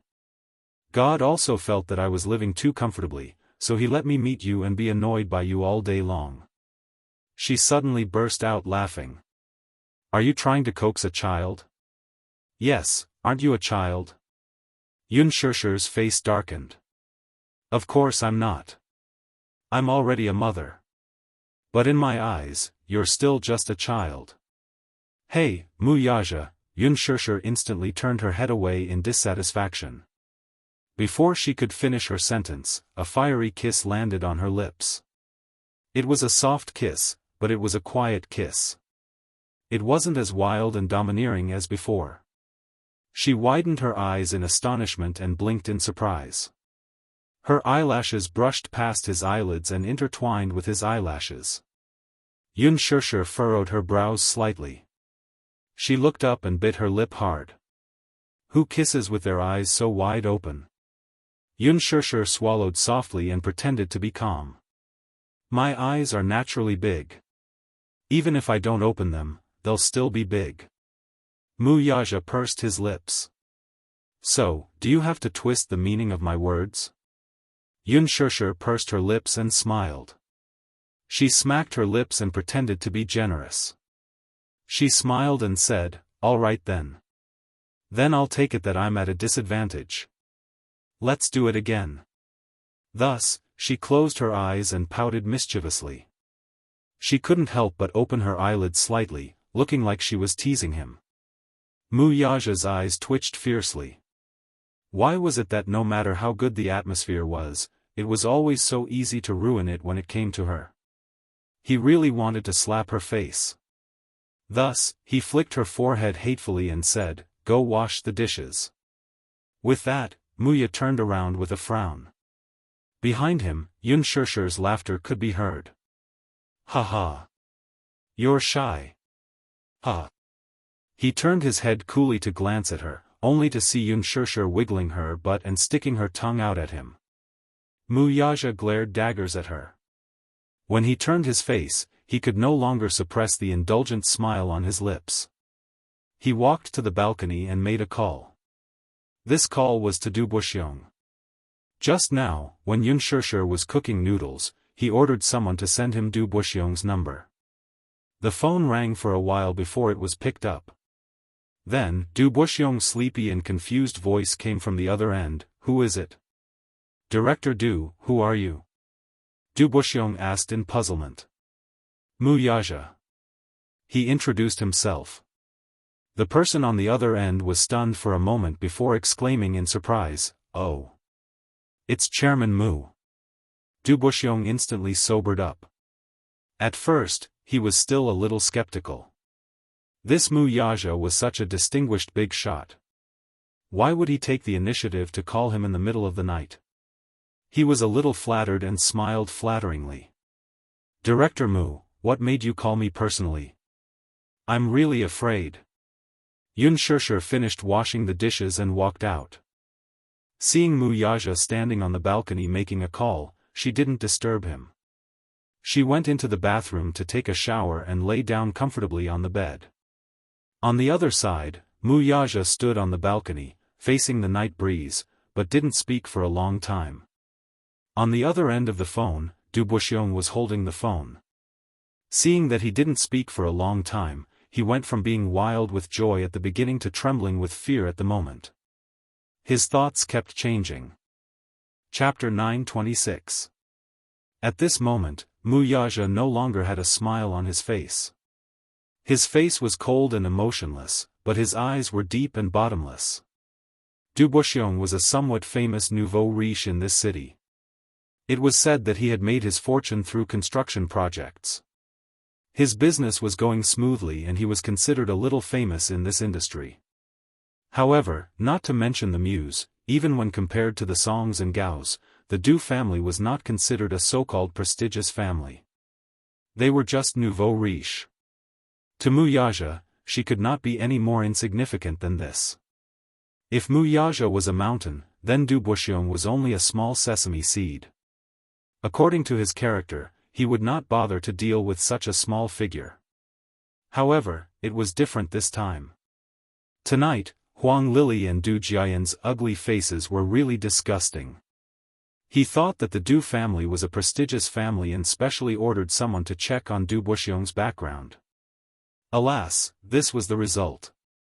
At the same time, he also learned that Du Buxiong had some cooperation with the Muse. Although it was called a cooperation, it was actually a cooperation between Du Buxiong and the Mu Group. Du Buxiong had contracted a few projects under the Mu Group's name. Du Buxiong placed great importance on the Mu Group's projects, but to the Mu Group, he was just a contractor that could be replaced and retendered at any time. This Du Buxiong was dispensable.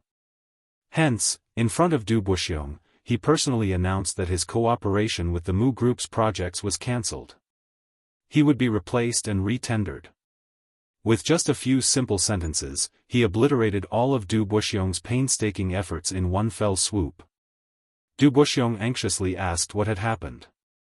Mu Yaxia said meaningfully, "You should ask your precious son about this matter." With that, he hung up the phone without giving him a chance. He would have sent someone to announce this matter to Du Buxiong, and it would have ended there. He personally called him to tell him about this matter as a form of respect. In addition, he also beat around the bush and asked Du Buxiong to ask his son about it. After hanging up the phone, Du Buxiong was still confused. However, he vaguely felt that his son must have caused some trouble for him again. Speaking of his son, Du Buxiong was filled with anger. It was one thing for him to indulge in debauchery and gambling, but this son of his was spoiled by his wife to the point that he was used to being rebellious. It was one thing for him to be flamboyant outside and cause trouble for him. But now, they actually provoked the Mu family. Mu Yaxia was someone a small family like the Du family could afford to offend. This time, Du Buxiong was infuriated. One had to know that there were two types of disasters. The first type could be solved with money. On the other hand, if you provoked a big shot, you couldn't settle it with money. A contractor like him had always looked at the faces of big shots in this circle. As long as Mu Yaxia said the word, wouldn't it be a matter of minutes for him to go bankrupt? In short, Mu Yaxia's phone call was like a bolt of lightning on a sunny day, making Du Buxiong restless. He sat on the bed anxiously and smoked a few cigarettes. He was really worried, so he called the company. The company had underwritten the Mu Group's real estate project and was working overnight. However, when the call came, they said that the Mu Group had cancelled their project overnight. How could this be? Chapter 927. Right now, he could not even sleep well. His mind was filled with Mu Yaxia's cold voice. Thinking of that hair-raising warning, he felt even more uneasy. He hurriedly picked up the phone and called his son, who had caused so much trouble for him. As soon as the call was connected, he vented all his anger on him. "Where are you now? Come over here." On the other end, Du Jiayan was at an entertainment clubhouse. The environment was noisy. Tonight's class banquet had embarrassed him, so under Huang Lili's suggestion, he invited a group of classmates to the clubhouse to have fun. Du Jiayan, who was having a good time at the clubhouse, picked up the call a little late. The moment he picked up, he heard his father's anxious roar. Confused, he asked blankly, "Dad, what's wrong with you?" Since young, Du Buxiong had doted on him, relying on his mother's doting. Never once did he yell at him or even lay a finger on him. Now that he heard this sudden outburst of anger, he was instantly dumbfounded. Du Buxiong heard the noisy environment on the other end. This lad still had the mood to fool around outside at such a critical time? He said unhappily, "What kind of good thing did you get into for me? Get back home now. I have something to ask you." Good thing? What good thing? He hadn't done anything good recently. He had only done some harmless bad things. However, he was still in the middle of singing and had not enjoyed himself to the fullest. He was a little indignant that he had to go back now. Du Jiayan thought about it and decided to use his old trick to coax his father. "Dad, can't we go later? I'm still having fun with my friends, we're only in the middle of it." Bang! he seemed to hear the sound of something heavily hitting the table. It was ear-piercing and exuded a strong murderous aura. Du Jiayan was so shocked that his breathing stopped. He did not dare to continue speaking. He knew that Du Buxiong was angry. Very angry, too. I don't care what happened. Anyway, I'm only giving you 20 minutes. Get back home now. If I don't see you in 20 minutes, I won't be polite to you. With that, he hung up the phone. Du Jiayan was dumbfounded as he held the phone. He blinked his eyes in bewilderment and hung up gloomily. Seeing this, Huang Lili asked carefully. Du Jiayan snapped, how would I know what happened? My dad told me to rush back. This was only the beginning. I'm not high yet. Huang Lili was reluctant to part with him. What's there to play?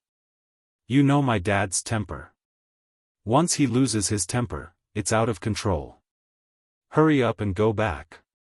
Thus, the two of them didn't even have time to say goodbye to their friends. They rushed out of the house, hailed a taxi, and sped all the way home. Even though he did not know what was going on, he was still on tenterhooks. He had seen how Du Buxiong looked when he was angry. It was terrifying. Now that he had to face it, he really couldn't take it. He practically sprinted all the way home. Leaving Huang Lili in the living room, he walked into the study room and opened the door. He saw Du Buxiong pacing back and forth in front of the window with his hands behind his back, looking furious. Hearing the sound of the door opening, he turned around abruptly and swept a pair of sharp eyes at him. Chapter 928. Now that he had to face it, he really could not take it. He practically sprinted all the way into the house, leaving Huang Lili in the living room. Walking into the study, he pushed open the door and saw Du Buxiong pacing back and forth in front of the window with his hands behind his back, looking furious. Hearing the sound of the door opening, he abruptly turned his head and swept a pair of sharp eyes at him. Du Jiayan was instantly shocked by this gaze and took a few steps back as a layer of cold sweat broke out on his forehead. He shrunk his shoulders in trepidation and stammered, "Dad. What's wrong with you? Why are you looking for me?" Du Buxiong glanced at him again before walking to the table and sitting down. Seeing that his son seemed to be frightened out of his wits, he seemed to realize that he had lost control of his emotions. Looking at his precious son, he could not help but suppress his anger and temper. He knocked on the table and said in a low voice, "Sit down." Du Jiayan furrowed his brows and slowly sat down at the table. He sighed helplessly and asked coldly, "Jiayan, what have you done to offend someone these few days?" "Offend? Who did I offend?" Du Jiayan cocked a brow. He did not think too much of it and shook his head with certainty. "Nothing. Tell me the truth." Du Buxiong frowned, his tone hardening. Du Jiayan felt aggrieved. "Dad. I really didn't. Do I look like the kind of person to stir up trouble? What's wrong with you? It's as if you've eaten explosives. You're denouncing me the moment I come back." Seeing his father's increasingly ashen face, Du Jiayan's voice became softer and softer. "Heh. Eaten explosives? You're pushing your dad to his death." He shouted, "What did I do? I didn't do anything." "You didn't do anything? You didn't do anything, yet that person called me. How did you offend that person?" Du Jiayan was getting more and more confused. "What do you mean by that person? Who is that person?" "Dad, even if you want to blame me, you have to let me know clearly." Okay. Then, I'll let you know clearly."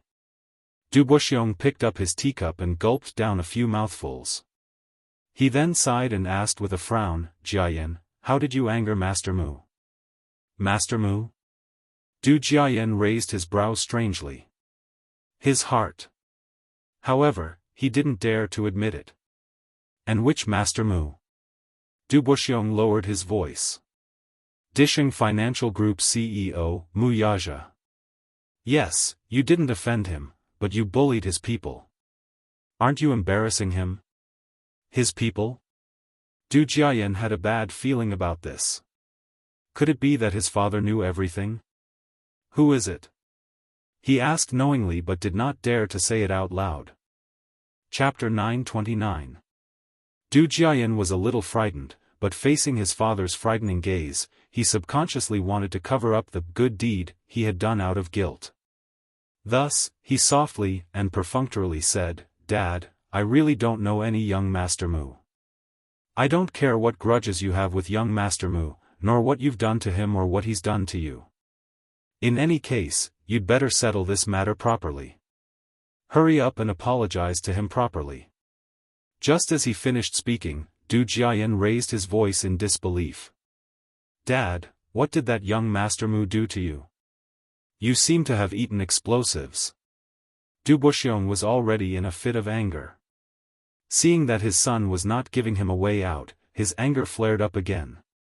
He was so angry that he wished he could give him a tight slap. Alas, this was his son whom he had doted on since young. His hand was raised high, and if he really wanted to slap him, he really did not know how to do it. Clenching his hand into a fist, he slammed it on the table. The table groaned in pain as if it were about to crack. Du Jiayan jumped in fright and was tongue-tied as he stood rooted to the spot. He had never seen his father treat him so fiercely. He guessed that something must have happened, so he told him everything in detail. After saying that, he observed his father's expression and carefully asked, "Dad, I really don't know his identity. If I did, would I have offended him like this? Also, what happened? Because you offended young Master Mu, the Mu Group's real estate company cancelled my case." Recalling Mu Yaja's cold and heartless voice, he gritted his teeth in hatred and said angrily, "Aren't you digging a grave for our whole family? Is young Master Mu someone you can afford to offend? Are you really tired of living? It's fine if you're tired of living, but are you planning to drag the whole family into the fire pit?" Du Jiayan was a little disapproving. "Isn't it just the Mu family?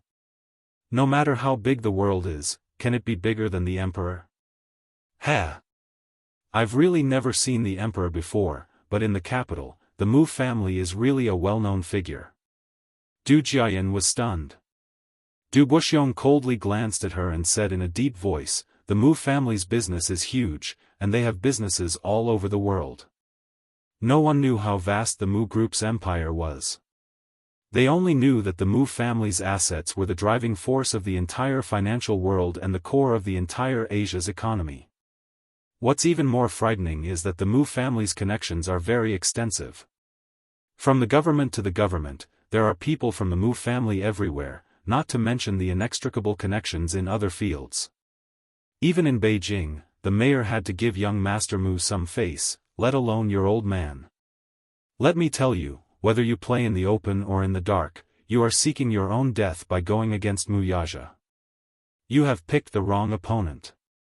You don't even know how you died. How ugly was his death? Du Jiayan's lips twitched stiffly as he asked in disbelief, "Is it really that exaggerated? Dad?" Chapter 930. It doesn't matter who you bully, but you can't bully Master Mu. Do you understand? I still want to live for a few more years. It wasn't easy for me to climb to where I am today. Can't you give me a way out? Du Jiayan's expression was complicated when he heard this. He opened his mouth in a daze, still somewhat doubtful. "Dad, is that Mu Yaja really that scary?" He. I don't know how powerful the Muse are. I only know that if he steps on me, my entire foundation will be destroyed." Du Jiayan fell silent. After taking a shower, Mu Yaja walked to the two little lads' bedroom. When he pushed open the door, the bedroom was warm. The electric fan was blowing, and the air conditioner was not turned on. The two little lads were covered with a blanket each and were already asleep. Yu Yu's sleeping posture was considered elegant, but Xiao Yichen's sleeping posture was still as rude as usual. One of his legs was hanging on Yu Yu's body as he slept soundly. Mu Yaja walked over and saw Yu Yu frowning slightly. Even though he was asleep, his face seemed to be full of disdain. Xiao Yichen was probably too restless in his sleep, so the two lads tossed and turned for a while before falling asleep. He reached out and pinched the little lad's brows until the crease between his brows was flattened. Then, he lowered his eyes and planted a kiss on his forehead. This was something he had always wanted to do. In the past, when he was at the Mu residence, he would return home later when Xiao Yichen was already asleep. He would then go to his room and give him a goodnight kiss. Other than going on business trips, he would do it almost every day. However, Yu Yu's goodnight kiss seemed to be 7 years late. It was probably not too late, right? Mu Yaja rubbed his hair dotingly and walked to Xiao Yichen's side to kiss his forehead before leaving. After the door closed, Yu Yu opened his eyes groggily. He felt as if a tall figure had come to his window, kissed his forehead, and then left. Was it Daddy? When Mu Yaja walked into the bedroom, Yun Shishir was surprisingly awake. She leaned against the headboard with heavy eyelids. When she saw him enter the room, she immediately pulled up the blanket and covered herself tightly. He closed the door. Not asleep yet? Yun Shishir nodded absent-mindedly. I'm waiting for you. Mu Yaja was stunned for a moment before his lips curled into a faint smile as warmth filled his heart. On the other side, he calmly took off his pajamas and said in a deep voice, "If you're tired in the future, you can sleep first. You don't have to wait for me." After taking off his pajamas, his muscular body was exposed to the air. His chiseled chest, well-defined muscles, and the perfect curve of his lower abdomen. It was so firm that there was no excess fat at all. It was comparable to a top model's body. Yun Shishir did not care about what he said. The moment she opened the door, all she could think about was admiring his body. Her gaze was a little dazed. Mu Yaja was a shrewd person. When he saw her gaze, he knew what she was thinking. He smiled and asked, "Have you seen enough?" Yun Shishir finally came back to her senses. She licked her pink lips and nodded. "I've seen enough." Mu Yaja asked again, "Do you want to touch it again?" He was openly behaving like a hooligan. Yun Shishir shook her head decisively and said sourly, "What's so great about having a good body?" Chapter 931. You're not allowed. He sat by the bed and rejected her without thinking. Yun Shishir furrowed her brows. "Why? You're already so skinny. If you lose any more weight, you'll turn into a skeleton spirit." Yun Shishir said pitifully, "I'll look better if I'm skinnier. I'll look more photogenic if I'm skinnier. So what?" Hugging her made him uncomfortable. She still had to have some meat on her body. Otherwise, she wouldn't be able to fill his arms. Yun Shishir said, "I feel that I've gained a little weight recently." "Humph, tell me, if I get fatter, will I become a pig?" Mu Yaja said calmly, "You don't have to wait until then. You're already as stupid as a pig now." That one sentence was like 1,000 arrows piercing through her heart. Yun Shishir was very hurt. The lights in the bedroom suddenly went out. Mu Yaja covered himself with the blanket. Yun Shishir was stunned. In the darkness, she couldn't see anything clearly. She had been losing a lot of nutrients since she was young. As a result, she had severe night blindness and was very afraid of the dark. It was also from a very young age that she stayed at home alone, facing the darkness alone. She was so afraid that she hid under the blanket. It was also because of this that she developed a bad sleeping habit. Her hands groped in the direction of Mu Yaja. "Hey, Mu Yaja." Her hand was suddenly held tightly by a warm palm. With a strong pull, she was embraced by a pair of arms into a broad chest. His faint voice came from above. "I'm here. It's time to sleep. Behave yourself. Am I very restless when I sleep?" Yun Shishir said angrily. "Your sleeping posture is very indecent. You're just like a koala bear." Yun Shishir was speechless. Mu Yaja pulled her into his arms and locked his arms. He smiled and said, "Go to sleep." Yun Shishir blushed and mumbled awkwardly. She gently closed her eyes and fell asleep after a while. Mu Yaja gently stroked her hair, pursed his lips, and planted a light kiss on her forehead. The next day, Yun Shishir woke up early. Mu Yaja was still sleeping, so she tucked him in. It was rare for him to have a day off, so she wanted him to sleep a little longer. She tiptoed to the bathroom, tidied herself up, and set off for the set. When she was about to leave, she received several missed calls from unknown numbers. She pursed her lips but did not return them. She was in a rush to get to the set, so she ignored them. After the elevator scare that day, Mushi exposed the hotel on the internet, which immediately led to accusations from the netizens. At the same time, it also revealed that the hotel often had people stuffing flirtatious little cards, so privacy was not guaranteed and so on. The hotel was a chain of express hotels.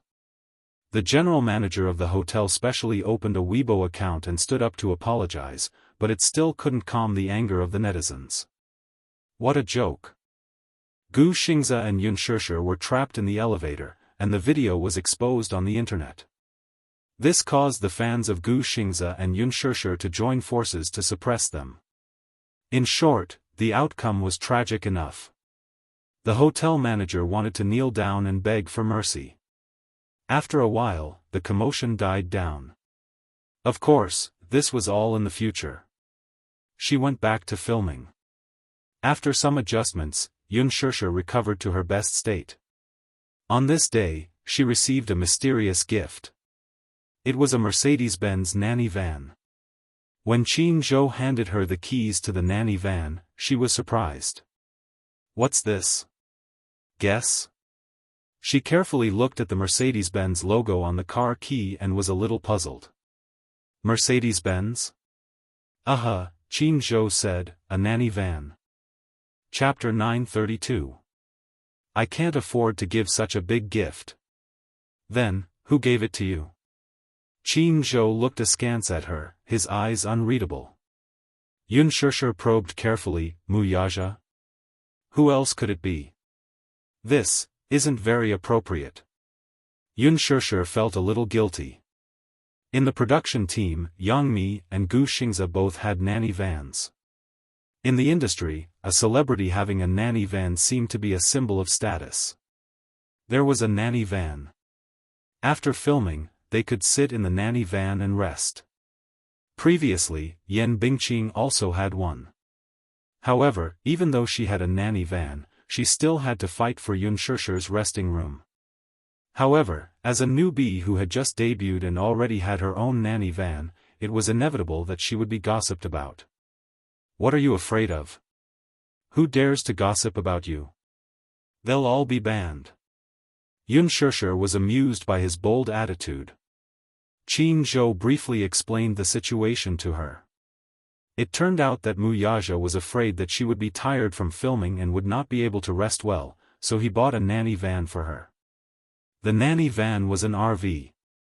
The car was parked in the production team's parking lot. Qin Zhou brought Yun Shishir to take a look. The nanny van was luxurious, with a bathroom, living room, TV, video, refrigerator, dressing table, and other facilities. Yun Shishir did not show it on her face, but she felt sweet inside. He was actually so considerate for her, probably because he was afraid that she would be too tired from filming. In the afternoon, Yun Shishir had just finished filming when Mushi looked for her, saying that someone was looking for her outside the production team. "Who is it?" Mushi shook her head.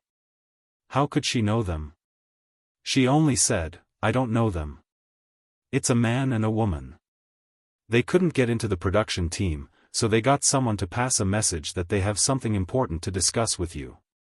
Coincidentally, she had just finished filming. Since someone was looking for her, it should be something important.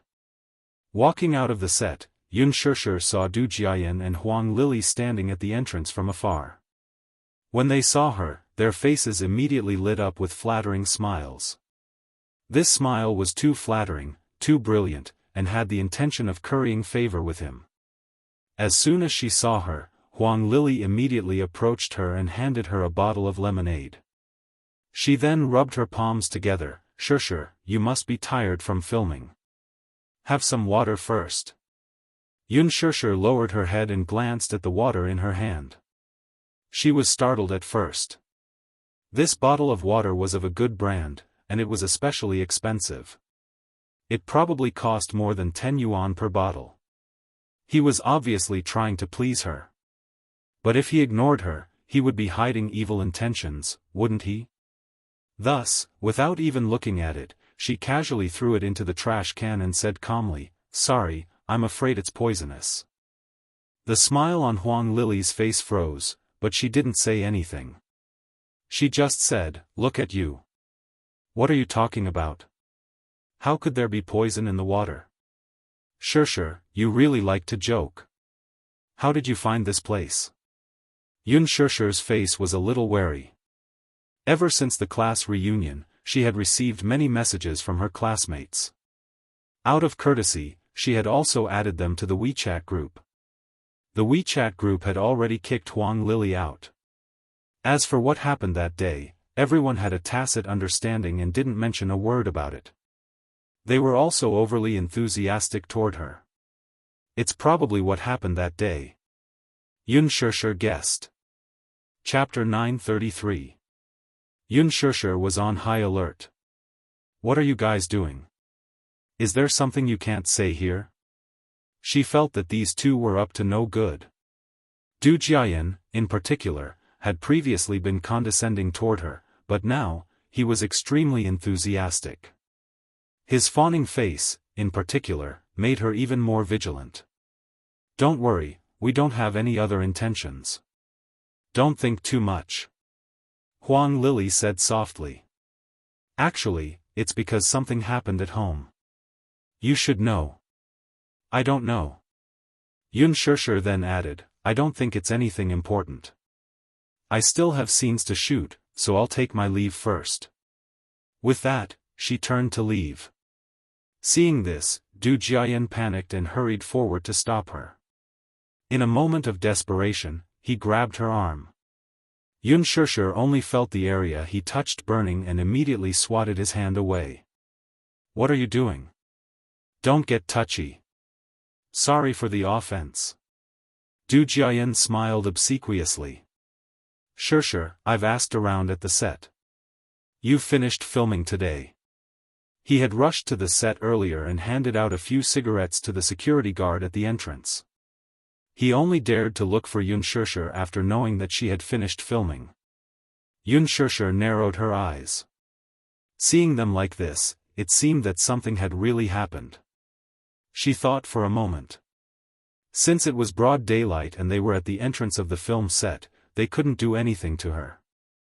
Thus, she said, "I'm very busy. If you have something to say, don't drag it out. Then, shall we find a quiet place? Follow me." Xianxia turned around and walked toward the limousine. Huang Lili and Du Jiayan exchanged glances before following closely behind. However, when they saw Xianxia get into a limousine, they were both surprised and envious. What a grand limousine. This car must cost a few million yuan, right? Her heart was filled with jealousy and envy. Xianxia was no longer the same as before.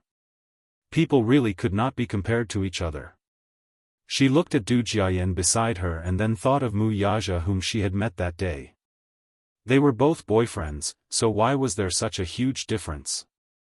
On second thought, Xianxia was from the entertainment industry. Rich and powerful families were particular about this. An actress like her would only be favored for a short period of time. Could it be that she could marry into a wealthy family and have a meteoric rise? The rich and powerful look down on actors and actresses in the entertainment industry. With this thought in mind, she followed Du Jiayan into the RV. Xianxia poured a cup of tea for each of them. When the three of them sat down, she went straight to the point. "If you have something to say, just say it. There's no need to beat around the bush." Since she had already said so, he was naturally more than happy to oblige. Hence, he said, it's like this. That day, during the class reunion, you know it, too. Is there some misunderstanding? What misunderstanding? Xianxia raised her eyebrows. Anyway, no matter what the misunderstanding is, it's all in the past, isn't it? Xianxia, I didn't mean to offend you. You can say that I'm blind, or that I'm measuring the heart of a gentleman with the yardstick of a villain. Isn't it all in the past? Isn't it good to let bygones be bygones? His tone was very sincere, and his face was full of reverence. Xianxia was a little confused by his words. Is there anything you can't say clearly? I really don't understand what you're saying. Chapter 934. Du Jiayan recounted the incident in detail. It turned out that, since that day at the class reunion, Du Jiayan and Huang Lily's actions had clearly offended Wuxia. He did not say anything because, in his eyes, small fries like Du Jiayan and Huang Lily were not worthy of his condemnation. Take the simplest example, if a mad dog barked at you by the roadside, would you bite it back? Just because he did not say anything did not mean that he would let it go. However, the things they had said and done had made him unhappy. Since he was unhappy, then he had to do something to make them unhappy as well. This was his character. On the surface, he did not say anything, but behind his back, he could flatten the Du family's foundation with just a finger. It was unknown what methods Wuxia used, but after that day, the Du family's projects with the Mu group were all cancelled. The cooperation was written in black and white. This matter was considered a breach of contract by the Muse, so the Du family could bring the contract to their doorstep. However, did he dare to? With the Mu group's powerful background, they could cover the sky with one hand in the capital. Where could he go to sue? Be it in the legal world, the political world, or even the Supreme Court, there were people from the Muse. The Muse had openly breached the contract and slapped them in the face, but did Du Buxiong dare to sue? He did not even dare to let out a fart. Cancel it? So be it. He still had other projects on hand. Although the cases that he had worked with Mu Group were lucrative, since his son had offended them, Du Buxiong could only grit his teeth and swallow his pride even if he was unwilling to do so. Fine, I'll admit it. What else could he do? Go against the Muse? Alas, he did not expect things to be so simple. Wuxia's methods were swift and decisive. He had always been ruthless. Since he had made up his mind to do something, he would not give up until he forced the other party into a dead end. The next day, news came that the boss, who had always been on good terms with Du Buxiong, had committed suicide by jumping off a building. Suicide by jumping off a building? Why did something like this happen at such a critical juncture? Du Buxiong was terrified when he thought about it. He knew very well that this matter was definitely related to the Mu Group. This was not the end of it. Several projects that he had worked with had either been maliciously acquired or exposed to scandals of collusion between officials and businessmen. One of the project's legal representative, who had worked closely with the Du family, was suspected of corruption and bribery. The amount of money involved was so large that even the central government was involved in the investigation. Du Buxiong's heart skipped a beat. In order to protect himself, he had no choice but to stop the development of the project. The unforeseen events of the past few days had caused Du Buxiong to be unable to sleep soundly. His entire being was in a trance. Due to various problems, all the cases on hand had been interrupted. How could there be such a coincidence?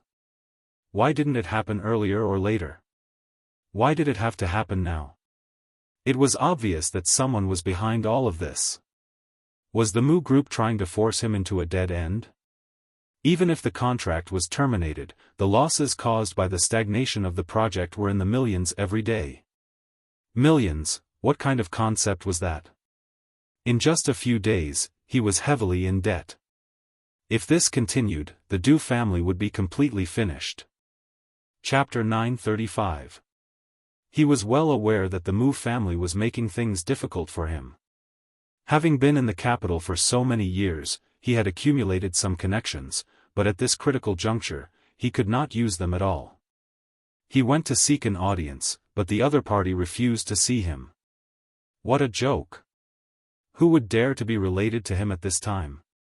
Did he want to be taught a lesson? Du Buxiong was mentally and physically exhausted. Due to his exhaustion, he had a heart attack and was now lying in the hospital. Yun Shishir glanced at him and then at Huang Lili. Both of them looked haggard. When it came to emotional parts, they were in tears. This was especially so for Du Jiayan, who had watched helplessly as the Du family's great foundation was destroyed in his hands. His father's foundation, which had been built over half of his life, was destroyed with just a few words from Mu Yaja. He blamed himself endlessly. Naturally, he was afraid and hated Yun Shishir. At the same time, he knew how important this woman was in Mu Yaja's heart. Even if he hated her to the core, he did not dare to offend her. Yun Shishir listened without any change in her expression, but she was also sighing in her heart. She didn't know anything about these things. However, she was also a little dazed. She did not expect that Mu Yaja could destroy the Du family with just a few words. This was too exaggerated. However, this was the truth. Yun Shishir said in a low voice, "Actually, you're asking the wrong person, right? I can't decide the life and death of the Du family. I don't have the ability to do so. But, you can definitely help us, right?" Du Jiayan looked worried. He seemed to have aged a few years overnight, with a few strands of white hair growing on his head. Huang Lili remained silent at the side. In fact, when the Du family got into trouble, she already had thoughts of retreating. Husband and wife were birds in the same forest, but when faced with a disaster, they flew away separately.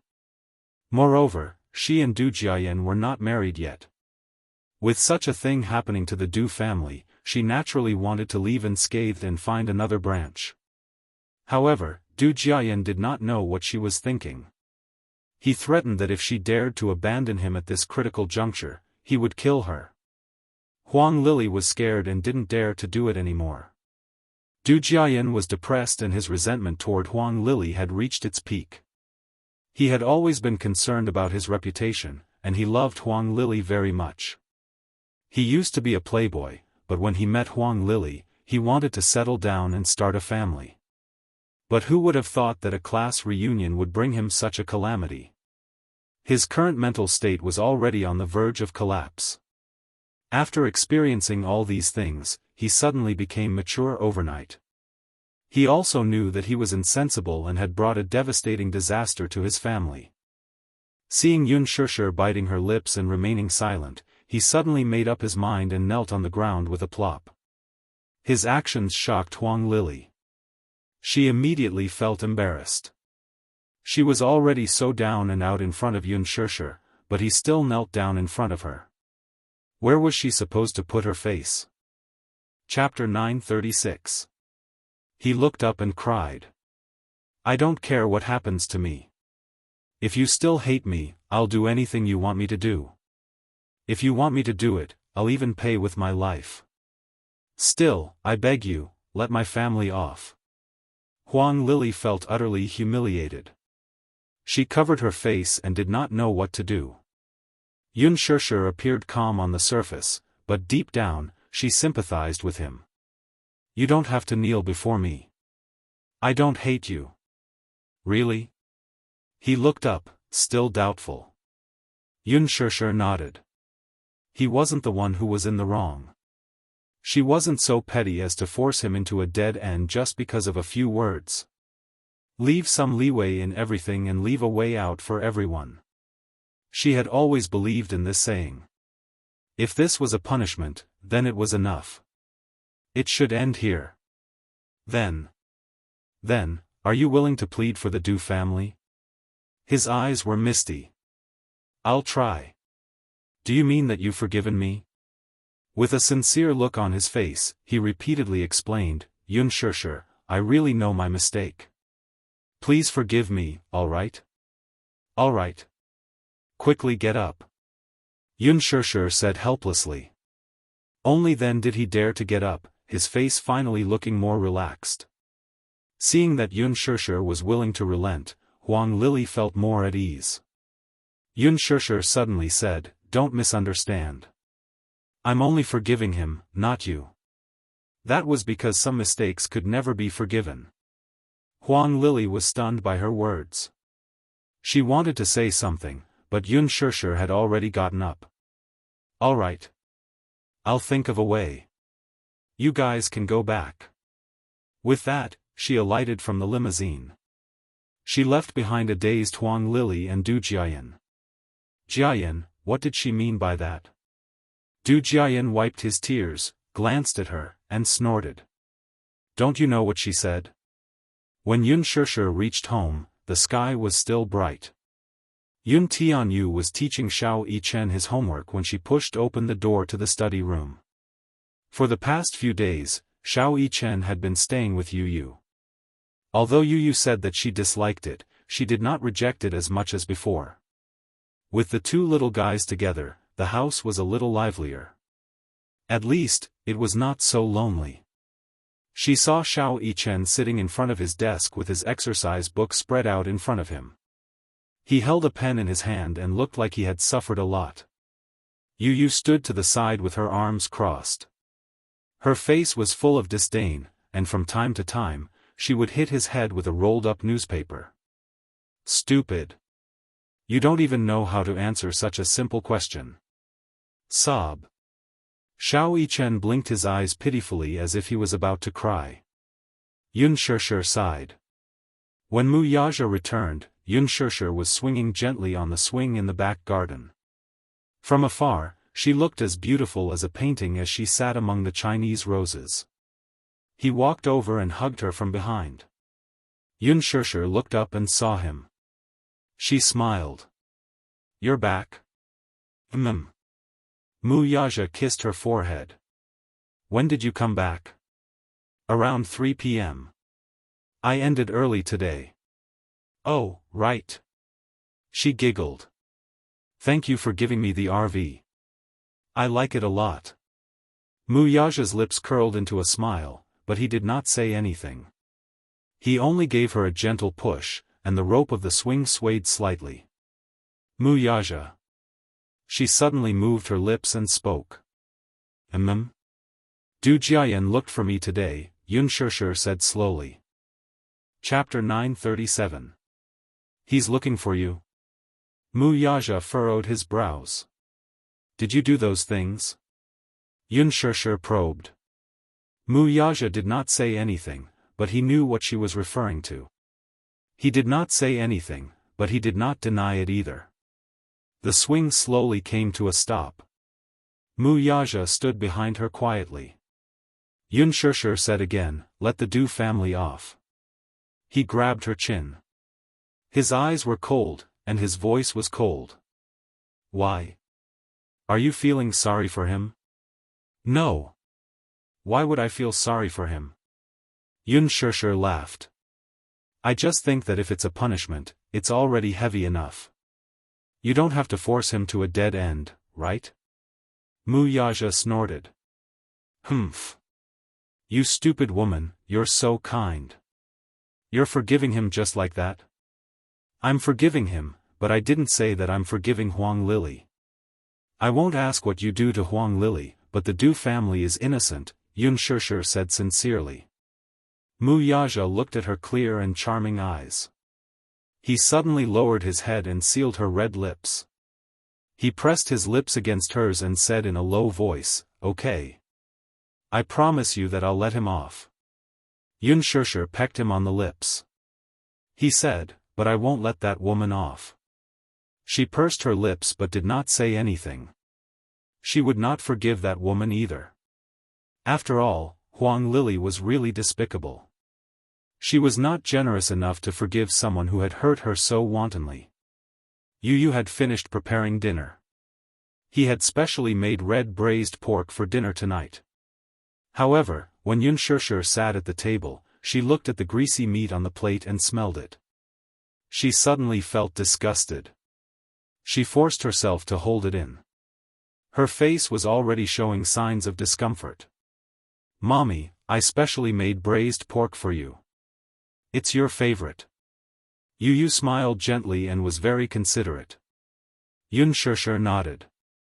She picked up her chopsticks and picked up a piece of meat. She suppressed the nausea and put the meat into her mouth. She took a bite, and the fresh meat juice overflowed in her mouth. The nausea grew stronger. Her shoulders shuddered, and she had no choice but to spit the meat out. Yu frowned. "Mommy, what's wrong?" Mommy really liked the braised pork he made. Why was she acting so weird today? Could it be that he wasn't performing well and his cooking wasn't good? Yu did not believe her and took a bite. It was fresh and fragrant. It was delicious. Then why did Mommy spit the meat out? Yu suddenly felt hurt. Unspoken saw his hurt face and immediately said, "You cooked very well." Then Mommy doesn't seem to have much of an appetite today. Yu added, "That's right. Mommy's appetite hasn't been good recently. I don't know why, so I made braised pork to adjust her appetite." Unspoken was afraid that Yu would be upset. She picked up the meat in the bowl. However, when she looked down and saw the delicious glow of the braised pork, she could not eat it no matter how delicious it was. Just thinking about it made her shiver. She covered her mouth and ran to the bathroom. She threw herself beside the toilet and retched. Wuxia walked to the bathroom. Seeing her in such a sorry state, his gaze changed. "What's wrong?" Unspoken did not have time to reply to him. She retched again. Wuxia suddenly thought of something. Her symptoms seemed like she was pregnant. Yu and Xianxia ran over worriedly. Seeing Unspoken retching, Yu was especially nervous. His little hands tugged at the corner of his shirt. He was very worried. Chapter 938. Mommy isn't feeling well. You guys eat first. Wuxia waved the two little munchkins aside. Yu pouted unwillingly but still obediently returned to the dining table with Xianxia. However, she had lost her appetite. After vomiting for a while, she picked up the gargle cup to rinse her mouth. Wuxia walked to her side. The mirror reflected the strange smile on his lips. "What's wrong? Are you not feeling well?" Wuxia. Unspoken pursed her lips and looked embarrassed. "I feel that something is wrong." What's wrong?" he asked in a low voice. However, Unspoken did not see the happiness in his eyes. Unspoken blushed. She looked up at him and asked awkwardly, "Previously, when you were doing that, did you do what?" He seemed to be provoking her as his handsome face inched closer. "That," Unspoken pursed her lips again. She was embarrassed and annoyed at the same time. How could this man be so evil? He was obviously teasing her. She pursed her lips and did not speak. Her face was red and embarrassed, and she looked very innocent. "Did you use any safety measures?" "No." Did you put it all inside? Unspoken's voice was so soft that it was almost inaudible. Wuxia felt that her expression was very interesting. He couldn't help but peck her cheek gently. "Are you pregnant?" "I don't know. But I don't have much of an appetite recently. Moreover, I often vomit in the morning.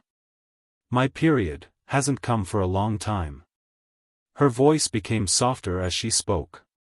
Wuxia raised his eyebrows.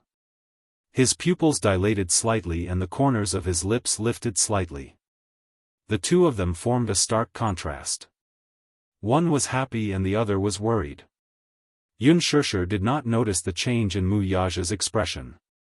She continued, "If I'm pregnant, it'll be bad." Wuxia's lips turned cold. Unspoken pushed him unhappily. "It's all your fault.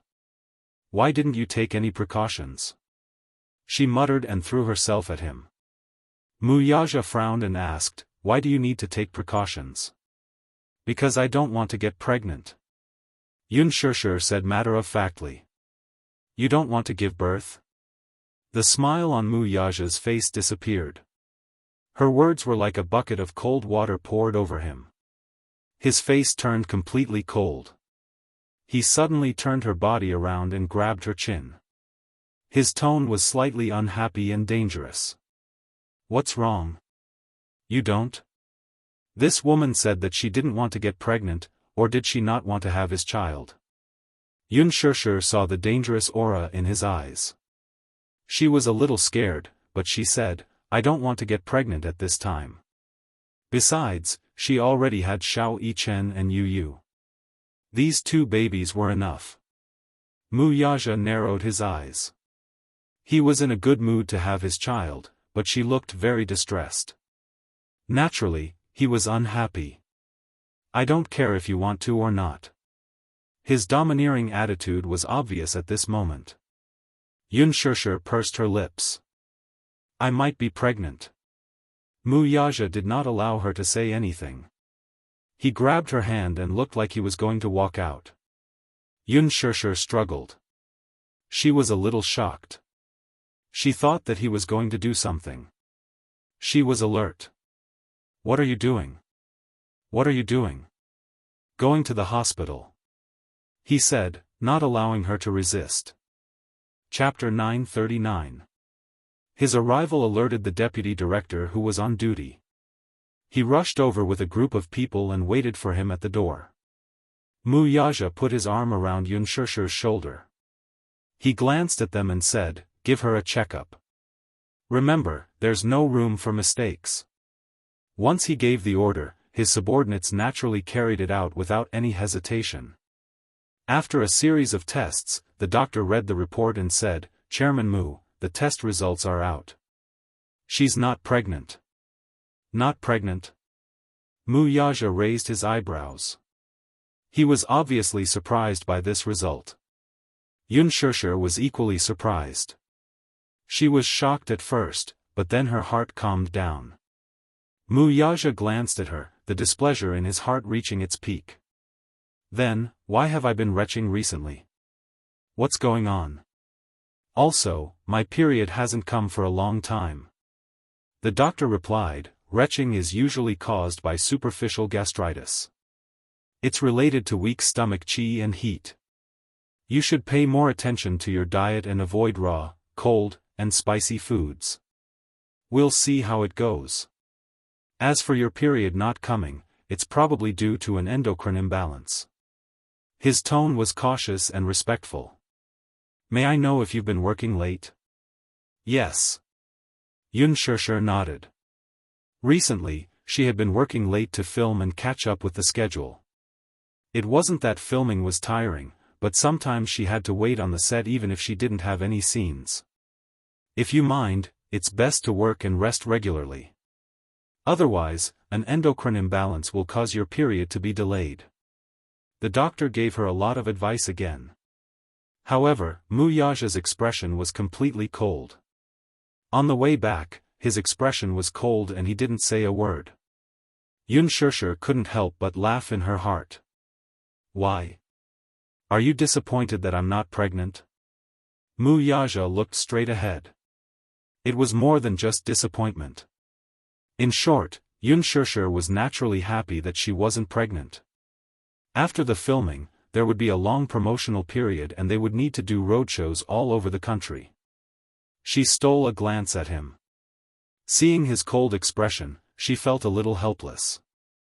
That night, just as she lay on the bed, Mu Yaja's tall body covered her. Yun Shishir was startled. She saw his handsome face close to hers. His eyes were unfathomable, but they were filled with turbulence. She retreated slightly until her back was against the headboard of the bed. However, he closed in on her step by step, like a hunter who was determined to win.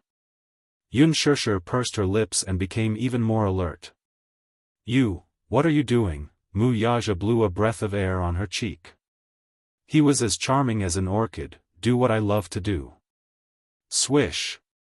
Yunshirshi's face immediately turned hot. It was so red that it looked like it was dripping blood. This man, how could he calmly say such words that made her blush?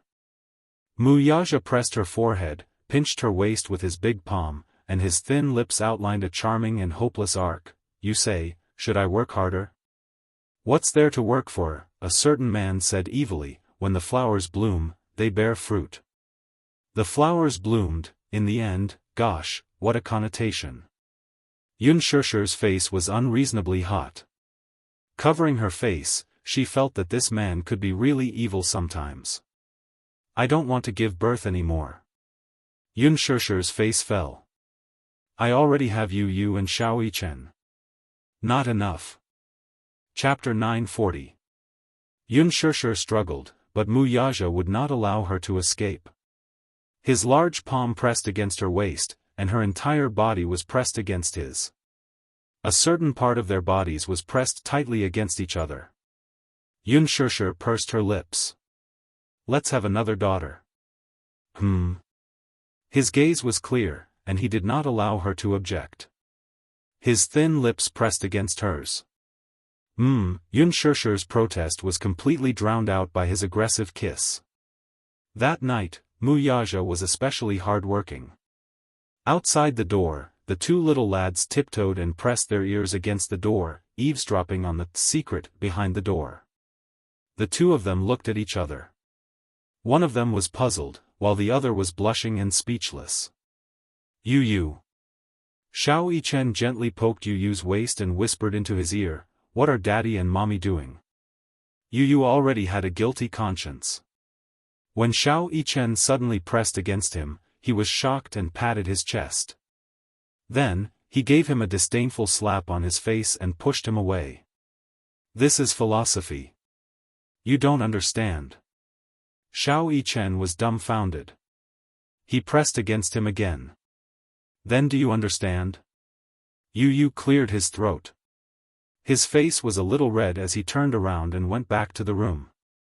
Xiao Yichen followed behind him and closed the door. He smiled and asked, Yu, then, what does blooming and bearing fruit mean? I'm not telling you. Tell me. You're so smart. You should know what it means. Actually, Yu did not really understand the meaning of blooming and bearing fruit. However, in front of Xiao Yichen, he had to pretend that he knew everything. I won't tell you. Yu pursed her lips and deliberately kept her in suspense. Xiao Yichen was a little angry. She pushed him onto the bed and reached out to pinch his waist. She pinched his sensitive spots and started to attack him from both sides.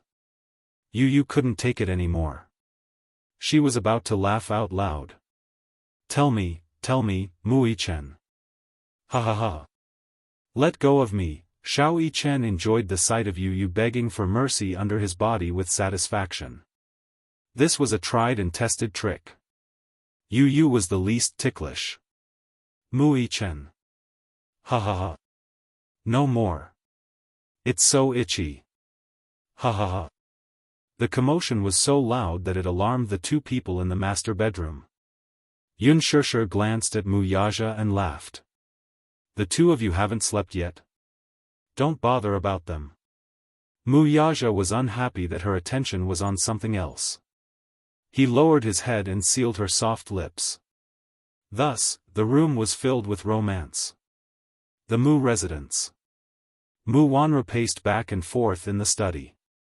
She did not dare to go out now because she knew that no matter where she went, Mu Lianjue would send people to follow her. Aaron's death the last time was undoubtedly a warning to her. After interacting with him for a while, she knew that he would not like others to go against his plans and act on their own. In this aspect, he was very similar to Muyaja. Her private meeting with Aaron that day had undoubtedly angered him. However, even if he had a card up his sleeve, Mu Wanru still felt uneasy. The media conference was imminent. Muyaja had already arranged everything. In another week's time, there would be a grand press conference to announce their marriage. However, after a psychological battle, Mu Wanru suddenly realized that this media conference might not be as simple as it seemed. What about Yunshishir? Chapter 941. Why was Mu Lianjue still not taking action to get rid of these two scourges? Mu Wanru was, without a doubt, in a state of panic. She felt that Mu Lianjue could not be trusted completely. Just as she was feeling anxious, there was a sudden knock on the door.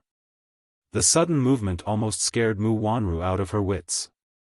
The servant pushed the door open and was startled to see her pale face. "Young madam? Are you trying to scare me to death?" Mu Wanru's eyes were sharp and her tone was frosty. The servant shrunk her shoulders in fright and did not dare to breathe loudly. She did knock on the door and thought that there was no one in the study, so she came in to clean it. "Get out." Yes, the servant didn't dare to show any signs of disobedience and retreated in fear. Mu Wanru walked to the window and looked at the gloomy weather outside. She secretly decided that if Mu Lianjue still did not take action, she would quickly take action to get rid of Yunshishir and Yun Tianyu. It was getting late, but Yunshishir was still not back. Mu Yaja had specially reminded Lin Fengtian that the filming could not be delayed so late. Usually, she would be back at 5:30 p.m. at the latest, but there was still no sign of her today. Mu Yaja found it strange. He called her phone, but it was switched off. It was probably out of battery. After waiting for a while, it started to rain outside. It was almost 7 p.m., but there was still no sign of her. Yu Yu and Xiao Yichen sat at the dining table. They refused to have dinner and insisted on waiting for their mommy to return. Mu Yaja was a little distraught, afraid that she would meet with an accident on the way back. With the Mu group's influence, they had many enemies. Due to the fierce competition for business interests, they had many enemies, including many gang leaders. This was also the reason why he did not want Yunshishir to step into the entertainment industry. Could it be that she was in danger? Mu Yaja could no longer sit still at the thought of this. He stood up and walked toward the door, wanting to call his assistant to settle some matters. However, just as he was about to change his clothes, the door was flung open. Yunshishir rushed into the bathroom with a cardboard box in her arms. Her face was full of smiles, and she looked very happy. Mu Yaja was fuming. Where exactly did this woman go and come back? However, when he stormed into the bathroom, he saw Yunshishir standing on the spot, drenched from head to toe. She carefully held a small cardboard box. Inside the box was a drenched puppy. A puppy? Why did she bring a puppy back? Yu Yu and Xiao Yichen walked over and saw the puppy. Both of them loved small animals, especially newborn puppies. They could not resist it. Hence, they surrounded the cardboard box and stared at the puppy. Yunshishir looked even happier when she saw him. Her eyes lit up as she raised the cardboard box in her hands as though she was presenting a treasure. She smiled and said, "Mu Yaja, look. A puppy." Mu Yaja could not help but raise his eyebrows. "I recognize this as a puppy. Where did you get it?" Yunshishir giggled as she spun and jumped around with the box in her arms. "I picked it up from the roadside. Look, isn't it cute? It's so cute." As she spoke, she walked over to him with the cardboard box in her arms. Yu Yu and Xiao Yichen followed behind her. Xiao Yichen, in particular, stood on his tiptoes to look at the puppy. Chapter 942. Yu Yu glanced at him from the corner of his eyes and sneered, "Yes, it's so much like you." "You." Xiao Yichen was so angry that he pouted and glared at him. The puppy was silly and didn't know what was going on. It lay there aggrievedly and didn't know how to act cute to get a good impression of it or whimper to ask for sympathy. It only looked at the man pitifully with its innocent but slightly resentful black eyes. The puppy was drenched from head to toe in the rain. Who knew how many days it had been since it last showered? It was extremely dirty. However, that pair of eyes gave him an inexplicable sense of familiarity. When he saw the woman's bright eyes again, he frowned helplessly. Yunshushu smiled and said, "What do you think? Isn't this puppy cute? Muyaja, let's adopt it." "No way." Muyaja rejected her without thinking. He reached out and pinched the puppy's ear with his orchid fingers. He glared at her and said, "We already have one at home. We can't afford to raise a second one." As soon as he pinched its ears, the puppy began to howl in panic. It was obvious that it had received a great shock. "We can't afford to raise it." Yunshushu choked on his earth-shattering words. However, she suddenly realized that something was wrong with his words. She followed his gaze and looked at herself up and down. Only then did she realize who he was referring to when he said he already had one at home. She said angrily, "Hey! Didn't we agree not to make personal attacks? If you like it, I'll take you to a famous pet store tomorrow and buy you a decent poodle." This puppy was really too dirty. Muyaja tugged at the puppy's ears again. The poor puppy felt extremely wronged after being teased like this. It whined a few times with tears in its eyes and shrank back into the box. Xiao Yichen's heart ached. He immediately took the cardboard box from Yunshushu's arms and looked down at the puppy lovingly. "Daddy, don't bully it." Yunshushu slapped his fingers away from the puppy and grumpily said, "I like this one. I don't like the others. If you don't want to raise it, I'll raise it. Anyway, I've decided." "You like this dirty puppy that much?" Muyaja raised his eyebrows at her and asked. Yunshushu said angrily, "What's dirty? It's just that it's not showering. After it showers, I guarantee that its snowy white body will be cleaner than yours." "Oh?" Muyaja's interest was piqued. He eached his eyes and his eyes. "I'd like to see how you're going to wash this brown hair white." Yunshushu was momentarily speechless. This man was really good at picking holes in other people's words. She lowered her head and looked at the pitiful puppy. Her heart ached a little. She reached out and touched the puppy's wet fur. It wasn't that she was being kind. It was just that she had found this abandoned puppy on the side of the road when she and Han Mushi had gone to buy ice cream during their lunch break. She had only taken a glance at it and thought that this puppy was quite pitiful. She thought that there would be kind-hearted people who would pick it up in the afternoon. Thus, she went back to work at the company. Chapter 943. She ran to the side of the street again, but the puppy was still there. Perhaps it was too dirty, so no one was willing to spend the effort to take it in. Perhaps the dog had some infectious disease. Now that the standard of living was high, even if someone wanted to raise a dog, they could spend a few hundred yuan to buy one. It was better than picking one up from the roadside. Perhaps it was because the dog hadn't eaten for a day, or 2 days, or even longer, that it was so hungry that it kept barking. Its pair of dark eyes were misty with tears, and it was so pitiful that it was whimpering. This dog was still too small. The cardboard box was still quite tall, and such a small dog was trapped inside. When it saw Yunshushu, its 2 small paws scratched the box, but it couldn't jump out. If no one picked it up, it would probably starve to death. Yunshushu didn't care if the dog had some infectious disease. She complained about the dog's owner's heartless heart as she carried the box around to look for food. After feeding it some food, she thought to herself that she should let the dog go. After all, the person at home was a serious germaphobe. But it was raining heavily, and it would be wet all night. That would be really pitiful. Moreover, the dog was still so small. What if it was accidentally run over while crossing the road? When she fed the dog, its small tongue licked her fingertips. It was soft, as if it was trying to please her, and also as if it was grateful.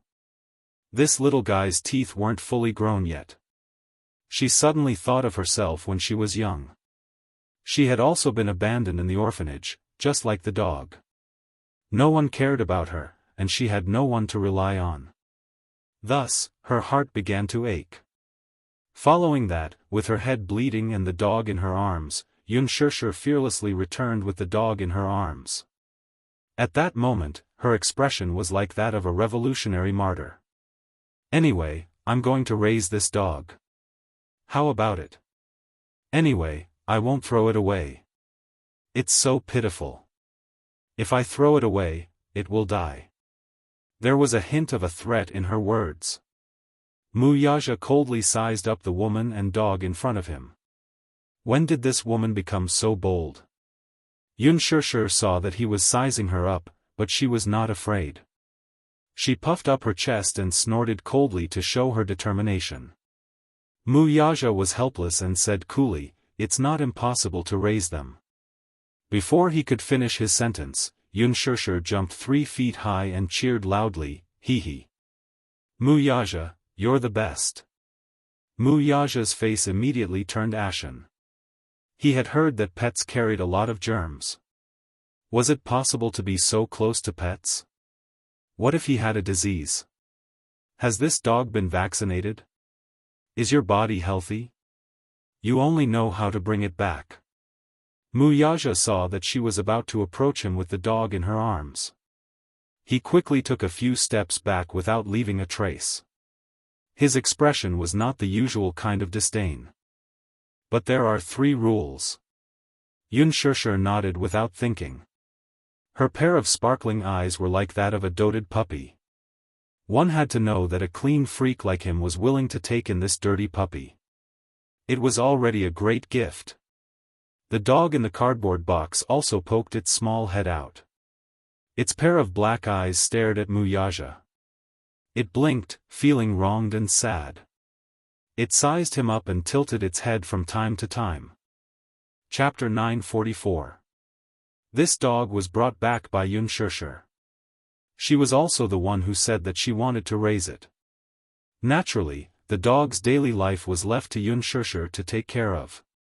For the sake of hygiene, this dog had to be raised on the 2nd floor. Its nest could only be placed there and it could not take a step downstairs. Even its meals could only be eaten on the 2nd floor.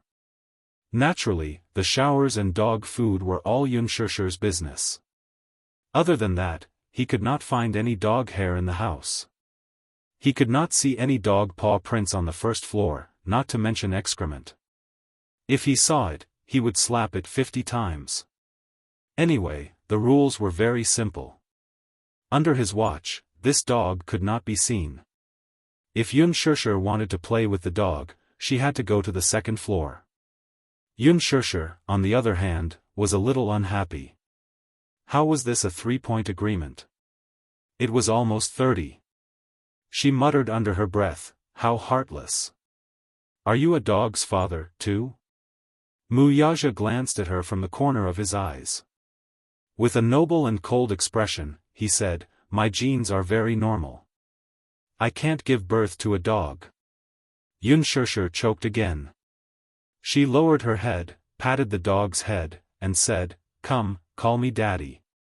The puppy seemed to understand Xianxia's words. It looked at Wuxia as if it understood. How could such a small puppy know how to bark? At this time, it could only whimper. Facing Wuxia's direction, the puppy opened its small mouth and whimpered pitifully again. Then, it ended with a big yawn. Wuxia was speechless. "Wuxia, look, your son is begging you. Don't be so harsh." As it spoke, it reached out to scratch Wuxia's clothes. Wuxia remembered that the hand had touched the dog just now. Hence, he felt disgusted again. He moved far away and said coldly, "Don't touch me if you don't wash your hands." Xianxia said. "Baby, your daddy is disgusted with us." "Baby? Right, is it a male or female?" "Male." "Are you sure it's male? I've seen it before." Xianxia was still worried. She picked up the dog again and touched its penis with her fingertips. A certain man immediately said fiercely, "Don't touch. Damn it, what if this dog has some kind of germs on it? Mommy, let's take it to the pet hospital for a bath and check if it's sick." You suggested. So, after the family of 4 finished eating, they drove the dog all the way to the pet club. When they rushed over, they were just about to close the door and go home. When they saw Unspoken rushing over with the dog, they hurriedly said, "Hey, miss, I'm sorry. Our shop is closed. Help me take a bath.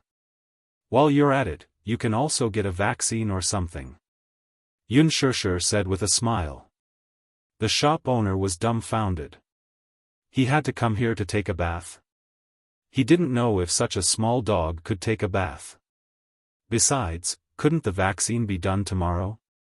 Moreover, this dog was so small and dirty. It looked like it had just been picked up. They had to wait for it to adapt to the environment before giving it an injection. Just as the shop owner was about to decline, a tall figure suddenly appeared behind Unspoken.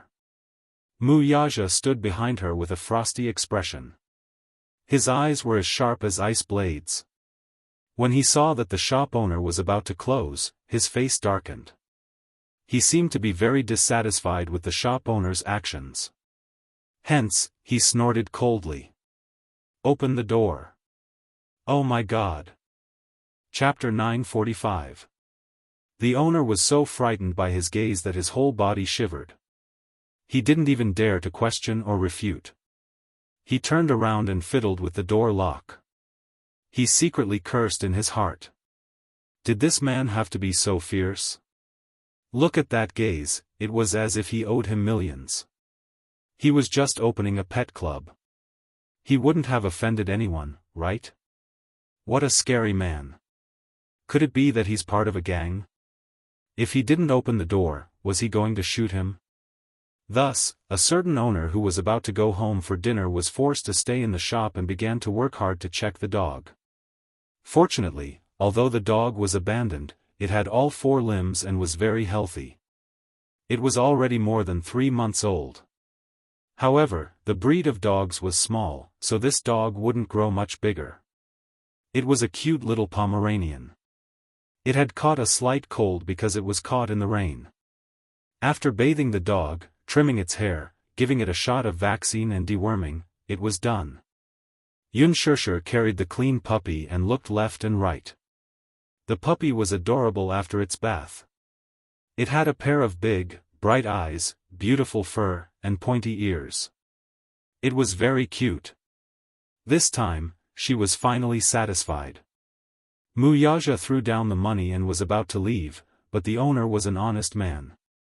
Seeing that the money was too much, he couldn't help but say kindly, "Sir, you gave a little too much money." Wuxia suddenly turned around and glared at him. "Take it. Don't talk nonsense." The owner was smart again. He was just short of answering a general's order in the army. Li Zheng slightly relaxed. Yes. On this end, Unspoken was satisfied. Since the dog was well, she was naturally in a good mood. She bought some cute supplies from the pet club and busied herself on the 2nd floor for a long time before she finished decorating the kennel. Unspoken looked at the kennel she had decorated and felt that it was very warm. Thus, she happily put the puppy in. At first, the dog wasn't used to it, but after a while, it got used to it and liked the bedroom Unspoken decorated. Thus, she excitedly fed it. She busied herself for half a day on the 2nd floor, fiddling with it for a long time before she reluctantly walked down. Just as she walked down the stairs, Unspoken heard the dog's uneasy barking. It seemed that it had lost its sense of security after leaving Unspoken, or it was afraid of the dark like Unspoken. In short, it was restless. Unspoken was also flustered by the puppy's pitiful cries. She turned back to look at it 3 times with every step. In the end, she could not bear it any longer and ran toward the kennel, shouting, "Little Zhezha." Little Zhezha, that seemed to be the name she gave to this puppy. Wuxia, who was sitting on the sofa and reading the financial newspaper, could not help but turn ashen. This woman, did she have to give the dog such a name? It was really ear-piercing to him. Unspoken stayed on the 2nd floor and didn't come down. Wuxia was a little dissatisfied. He thought sourly in his heart that he was regretting taking in this damn male dog. This woman was too much. She only had so little time after work, and now she gave it all to this stupid dog.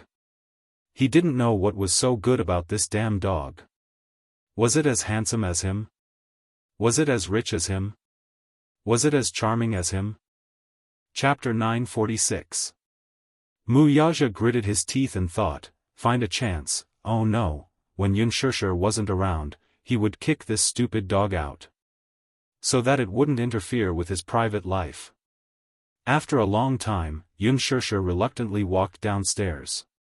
She saw Wuxia sitting on the sofa, looking a little unhappy.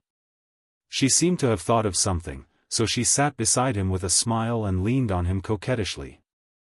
Wuxia couldn't help but glance at this little woman coldly. Why? Did this woman finally know how to be grateful to him? She also knew that she had neglected him. She also knew how to curry favor with him. How could he not know what this little woman was thinking, so he pretended to be indifferent and didn't look at her. His voice was cold and emotionless. What's the matter? Wuxia. I have something to tell you. She sounded so intimate when she called the dog's name, but she sounded so distant when she called him. Wuxia felt a little sour because of this. It couldn't be anything good for her to say. Could it be that she had to do something to compensate him? Seeing that Wuxia didn't speak, Unspoken simply said bluntly, let's hire a nanny for the dog. When Wuxia heard this, the corners of his eyes suddenly twitched violently. Hire a nanny for the dog? He thought that this woman's thoughts were easy to understand, but now he had seen it for himself. A woman's heart was like a needle at the bottom of the ocean.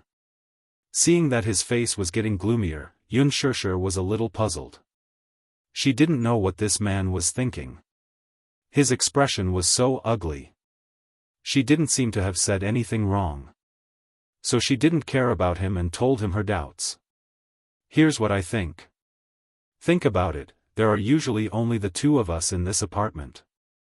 You usually have to go to the office, and I have to go to work. The dog is so small, and there's no one to take care of it. Why don't we hire a nanny? Wuxia glared at her coldly. He looked away childishly and snorted. Waste of money. Waste of money? Unspoken was shocked. Her delicate body trembled, and her mouth opened into a big O shape. Waste of money. This word actually came out of the mouth of a nouveau riche who had always been a spendthrift. This kind of feeling was too strong. It was too shocking. Unspoken felt very unconvinced. Thus, she made another good suggestion. Since that's the case, I'll have to trouble you to take care of it for a while. When you go to the office, bring it with you. The man snorted. I'm sorry, I'm very busy. She couldn't help but worry, she couldn't help but hold on her face, muttered, ah, that little Zhizha is it at home, will starve to death s's, sts, est, sssss. Unspoken pushed him away unhappily and said seriously, little Zhizha, this name is so cute. Doesn't it sound familiar? As she spoke, she hugged him and kissed his cheek. Young Master Mu's cold, handsome face was suddenly dyed with a strange red. He glared at her coldly again, only to see Unspoken pointing at his face in surprise. Wuxia, you're actually blushing. A certain man became even angrier. Shut up. Feeling that murderous gaze, Unspoken was instantly intimidated. She sat on the sofa obediently and didn't dare to move. Send the dog away before tomorrow night.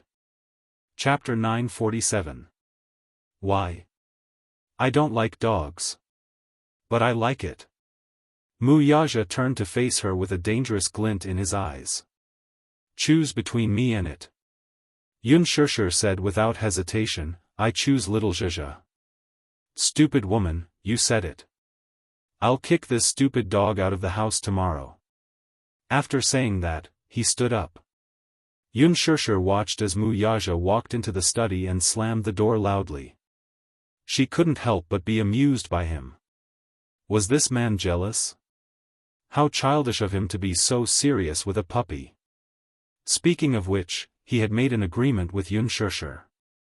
Young Master Mu had said that no matter what, that stupid dog couldn't come downstairs. But today, this rule was broken by a certain woman. Early in the morning, Mu Yaja opened his eyes and met a pair of blinking dog eyes. After being stunned for a moment, he was completely stunned. That stupid dog saw that he was stunned and found it interesting, so it stuck out its pink and tender tongue and licked the tip of his nose. This lick caused trouble. Mu Yaja's morning temper and his misophobic eyes exploded. His hands immediately grabbed the dog's neck tightly. Ruthlessly ravaged. When he thought that dogs couldn't change their habit of eating shit, he thought of that especially dirty tongue. But now, this stupid dog actually used such a dirty tongue to lick him. Damn it! The dog's neck was choked by him just like that. Although he didn't use much strength, it was such a small dog after all. This bit of strength was enough to make it suffer. Therefore, in addition to being frightened, they let out a series of tragic howls. The dog mother who heard the news was still making breakfast when she saw the man and dog staring at each other. She was nervous and didn't know whether to laugh or cry. Without thinking, she rushed over to save the puppy that was in deep trouble. She slapped the man hard and said angrily, "Mu Yaja. Let go of me. I'm going to die." It took a lot of effort to separate them. Yunshushi hugged the dog, who was about to roll his eyes, and said angrily, "Mu Yaja. What are you doing? Why was he so ruthless? If I came a step later, little Ju would have been strangled to death by you." Mu Yaja glared at her and snorted coldly. "Just in time. Let's have dog stew tonight." Yunshushi murmured, "How can you be so vicious?" It seemed that not only was this man's mouth poisonous, his heart was poisonous as well. Mu Yaja looked straight at her, squinted his eyes, and said faintly, "I clearly remember, we have agreed on 3 points. This dog cannot come downstairs." When Yunshushi heard this, she couldn't help but feel guilty. She stuck out her tongue, turned around, and ran away. When Mu Yaja sat at the dining table, the dog had already been coaxed upstairs by Yunshushi. The man didn't seem to be in a good mood. Oh, that wasn't important. What was important was that he didn't vent his anger on her. Yunshushi also knew that she had indeed gone overboard. She saw that the dog was so cute, clean, and fragrant. She wanted to take the opportunity to build a good relationship between the father and son. In the end, she didn't expect Mu Yaja's misophobia to act up. It was too scary. Chapter 948. Mu Yaja glanced at her coldly from the corner of his eyes. He narrowed his eyes and said in a low voice, "I think you've misunderstood something." Yunshushi was stunned. "What? It's not that I dislike dogs. I just don't like dogs at all. Of course, dog meat is an exception." After he said that, he glanced at Yunshushi meaningfully. His words were actually a little threatening. But to be honest, he really didn't eat dog meat. At most, he was just scaring a certain silly woman. Yunshushi was obviously frightened by his words. She quickly said, "What are you doing? What evil intentions do you have? You're not going to do anything to little Zhe, are you?" Mu Yaja raised his eyebrows. "I haven't done anything yet. If I eat it, what can you do?" Yunshushi was a straightforward person. In her anxiety, she said something shocking. "Damn it! I'll eat you." Mu Yaja was stunned. Then, he revealed a teasing and devilish smile. "Alright, I'd like to see how you're going to eat me." Yunshushi did not react to his words at first, but when she saw the playful look in his eyes, no matter how stupid she was, she finally understood what he meant.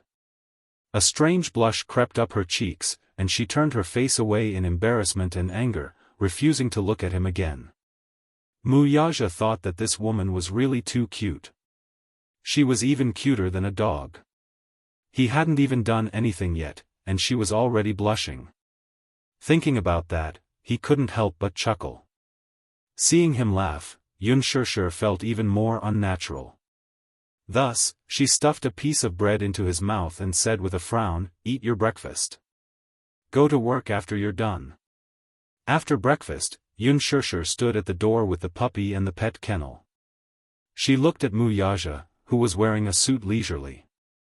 She opened her mouth to say something but stopped herself. It wasn't until Wuxia walked to the door and glanced at her from the corner of his eyes. Just as he was about to leave, Unspoken finally threw caution to the wind and spoke. That, Wuxia stopped in his tracks and started to nitpick. "Who's that?" Unspoken was at a loss for words. She was stunned for half a second before she corrected herself, "Je." It was rare for them to call each other so intimately. Wuxia was satisfied with this title. Seeing the smile on his face, Unspoken hurriedly walked forward and said with a smile, "Je, my company doesn't allow dogs." Wuxia's attitude was very indifferent. "Oh, so?" Unspoken pointed at the dog. "Do you think you can do it?" Wuxia turned around and looked at her thoughtfully. Then he said coldly, "My company also prohibits employees from bringing pets." Unspoken hurriedly walked forward and tidied his tie and clothes. She blinked her eyes and pretended to be cute. She pouted and said coquettishly, "Wuxia, you're the boss anyway. You're the big boss. No one dares to say anything if you bring a pet." Wuxia narrowed his eyes and said, "The company's CEO is taking the lead to violate the rules and regulations?" Unspoken was speechless. She clicked her tongue. "Is it that serious?" Wuxia said, "Yes." Unspoken was a little sympathetic. "That's because you're not imposing enough. Under normal circumstances, even if the boss brings a lion, tiger, elephant, or even a woman to work, the employees wouldn't dare to bring a little hamster." Wuxia said, "Women are pets too?" Unspoken said, "Little Zhizha isn't a pet either. He's your son." Chapter 949. Unspoken's coaxing and pestering were all to no avail. She hugged the dog and refused to let go. If she really left the dog alone at home, it would definitely starve to death. How could she bear to see the puppy suffer at such a young age? Hence, she clenched her teeth and grabbed the corner of Wuxia's shirt pitifully. She shook the corner of his shirt and said, "Daddy." Her words had hit the nail on the head. Wuxia turned his head slowly and glanced at her. Unspoken pursed her lips and made up her mind. She raised the dog in front of him and said, "Take it in for a while." I'll agree to one condition." Wuxia looked at her for 3 seconds and suddenly asked, "Anything?" Unspoken nodded vigorously. Wuxia said, "One is not enough. I want 3. Unspoken's eyes widened in astonishment. "Why are you still bargaining?" Wuxia raised his eyebrows. "Why? You don't want to?" After that, he pretended to leave. Unspoken hurriedly pulled him back. She gritted her teeth and said, "Fine. 3 it is. You have to treat it well. You're not allowed to starve it or hit it." Wuxia did not reply, which meant that he had agreed. "Send it to my car." Unspoken giggled and carried the dog into the car.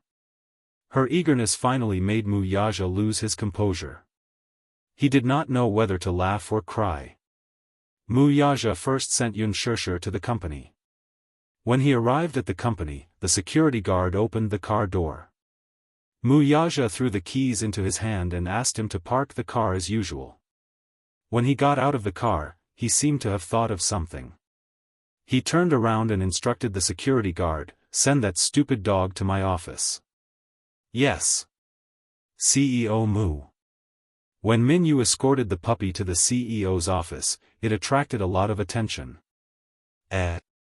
Special Assistant Min, is that a puppy you're holding? Isn't it forbidden to bring pets to work?" Special Assistant Min, you're taking the lead in violating the company's rules. Min Yu replied, this is the CEO's dog. He asked me to bring it to the office. As soon as he said that, the employees instantly changed their expressions and exclaimed, oh, not only is Chairman Mu handsome, even his puppy is so cute. Yes, yes. What a cute dog. I didn't expect President Mu to be so kind. I heard that men who like small animals must be very gentle inside. Min Yu fell silent. Little Zhezhe was sent to the CEO's office. In the morning, Mu Yazhe had 2 board meetings. Naturally, Min Yu had to follow him and take notes. Before the meeting, Min Yu fed the puppy some water. Little Zhezhe was obviously frightened to be in an unfamiliar environment. Its whole body was trembling. It raised its small and cute head and looked at Min Yu as if he was a demon king. Its body was trembling even more. When it saw the water that Min Yu gave it, it twitched its nose vigilantly. After sniffing for a long time, it stuck out its pink tongue and licked it a few times. Patter, patter, Min Yu saw how cute it was and couldn't help but reach out to touch it. Little Zhezhe shrank back in shock. However, when it realized that Min Yu didn't seem to have any bad intentions, it squinted its eyes and licked Min Yu's fingers a few times. The puppy's teeth weren't fully grown yet. It didn't feel much pain when it bit Min Yu's hand. It just felt itchy and numb. Min Yu's heart was about to melt. Oh, it's so cute. Special Assistant Min, the meeting is about to start. An assistant knocked on the door and reminded him. Chapter 950. Seeing that he had left, Little Zhezhe panicked. It was all alone in such a large and unfamiliar environment. It immediately screamed helplessly and sadly a few times. Seeing that no one was paying attention to it, it whimpered sadly for a long time. Oh whoa. It covered its mouth and cried like a baby. Seeing that no one was paying attention to it, Little Zhezhe curled up in a corner and closed its eyes. Not long after, it woke up again and stood up clumsily. Its 2 chubby little paws rested on the edge of the box, and its 2 little legs rubbed against the box as if it wanted to climb out and explore this unknown and mysterious world. But, its legs were short, weren't they? It could not climb out no matter how hard it tried. Little Zhezhe suddenly became anxious. It kept whining and jumping around in the kennel. With its efforts, the cardboard box collapsed and it successfully climbed out. It began to walk around leisurely, shaking its butt. It sniffed here and there, and its eyes sparkled with curiosity. This was perhaps the most privileged dog in the world. It could walk around the president's office of Disheng Financial Group so freely. If it were anyone else's dog, they would have been kicked away by Mu Yazhe. But it was different. Yunshirsher had picked it up. Mu Yazhe had tolerated it. However, before going to the meeting, he had specifically told Min Yu not to let the dog slip out. Mu Yazhe was a misophobe. His office was very clean, and not a speck of dust was allowed. Every day, the cleaning lady would focus on cleaning his office. But the puppy did not understand.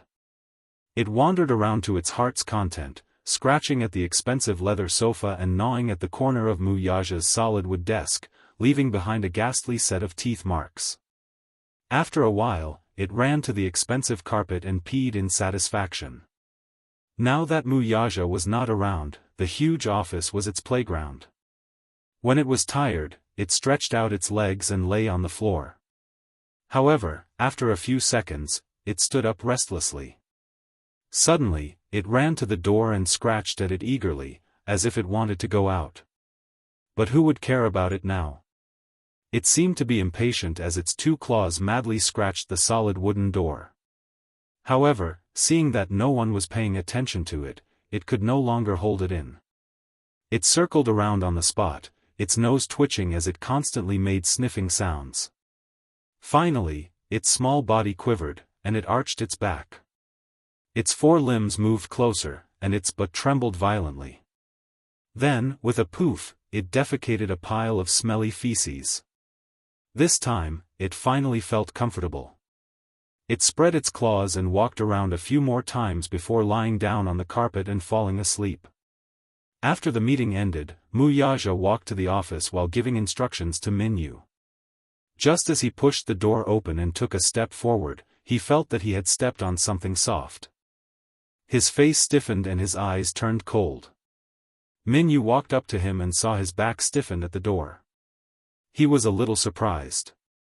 He raised his head and saw his tense and gloomy face. Puzzled, he asked, "President, what's wrong?" Mu Yaja lifted his leather shoes stiffly. Under his feet was a puddle of poop that he had pampered.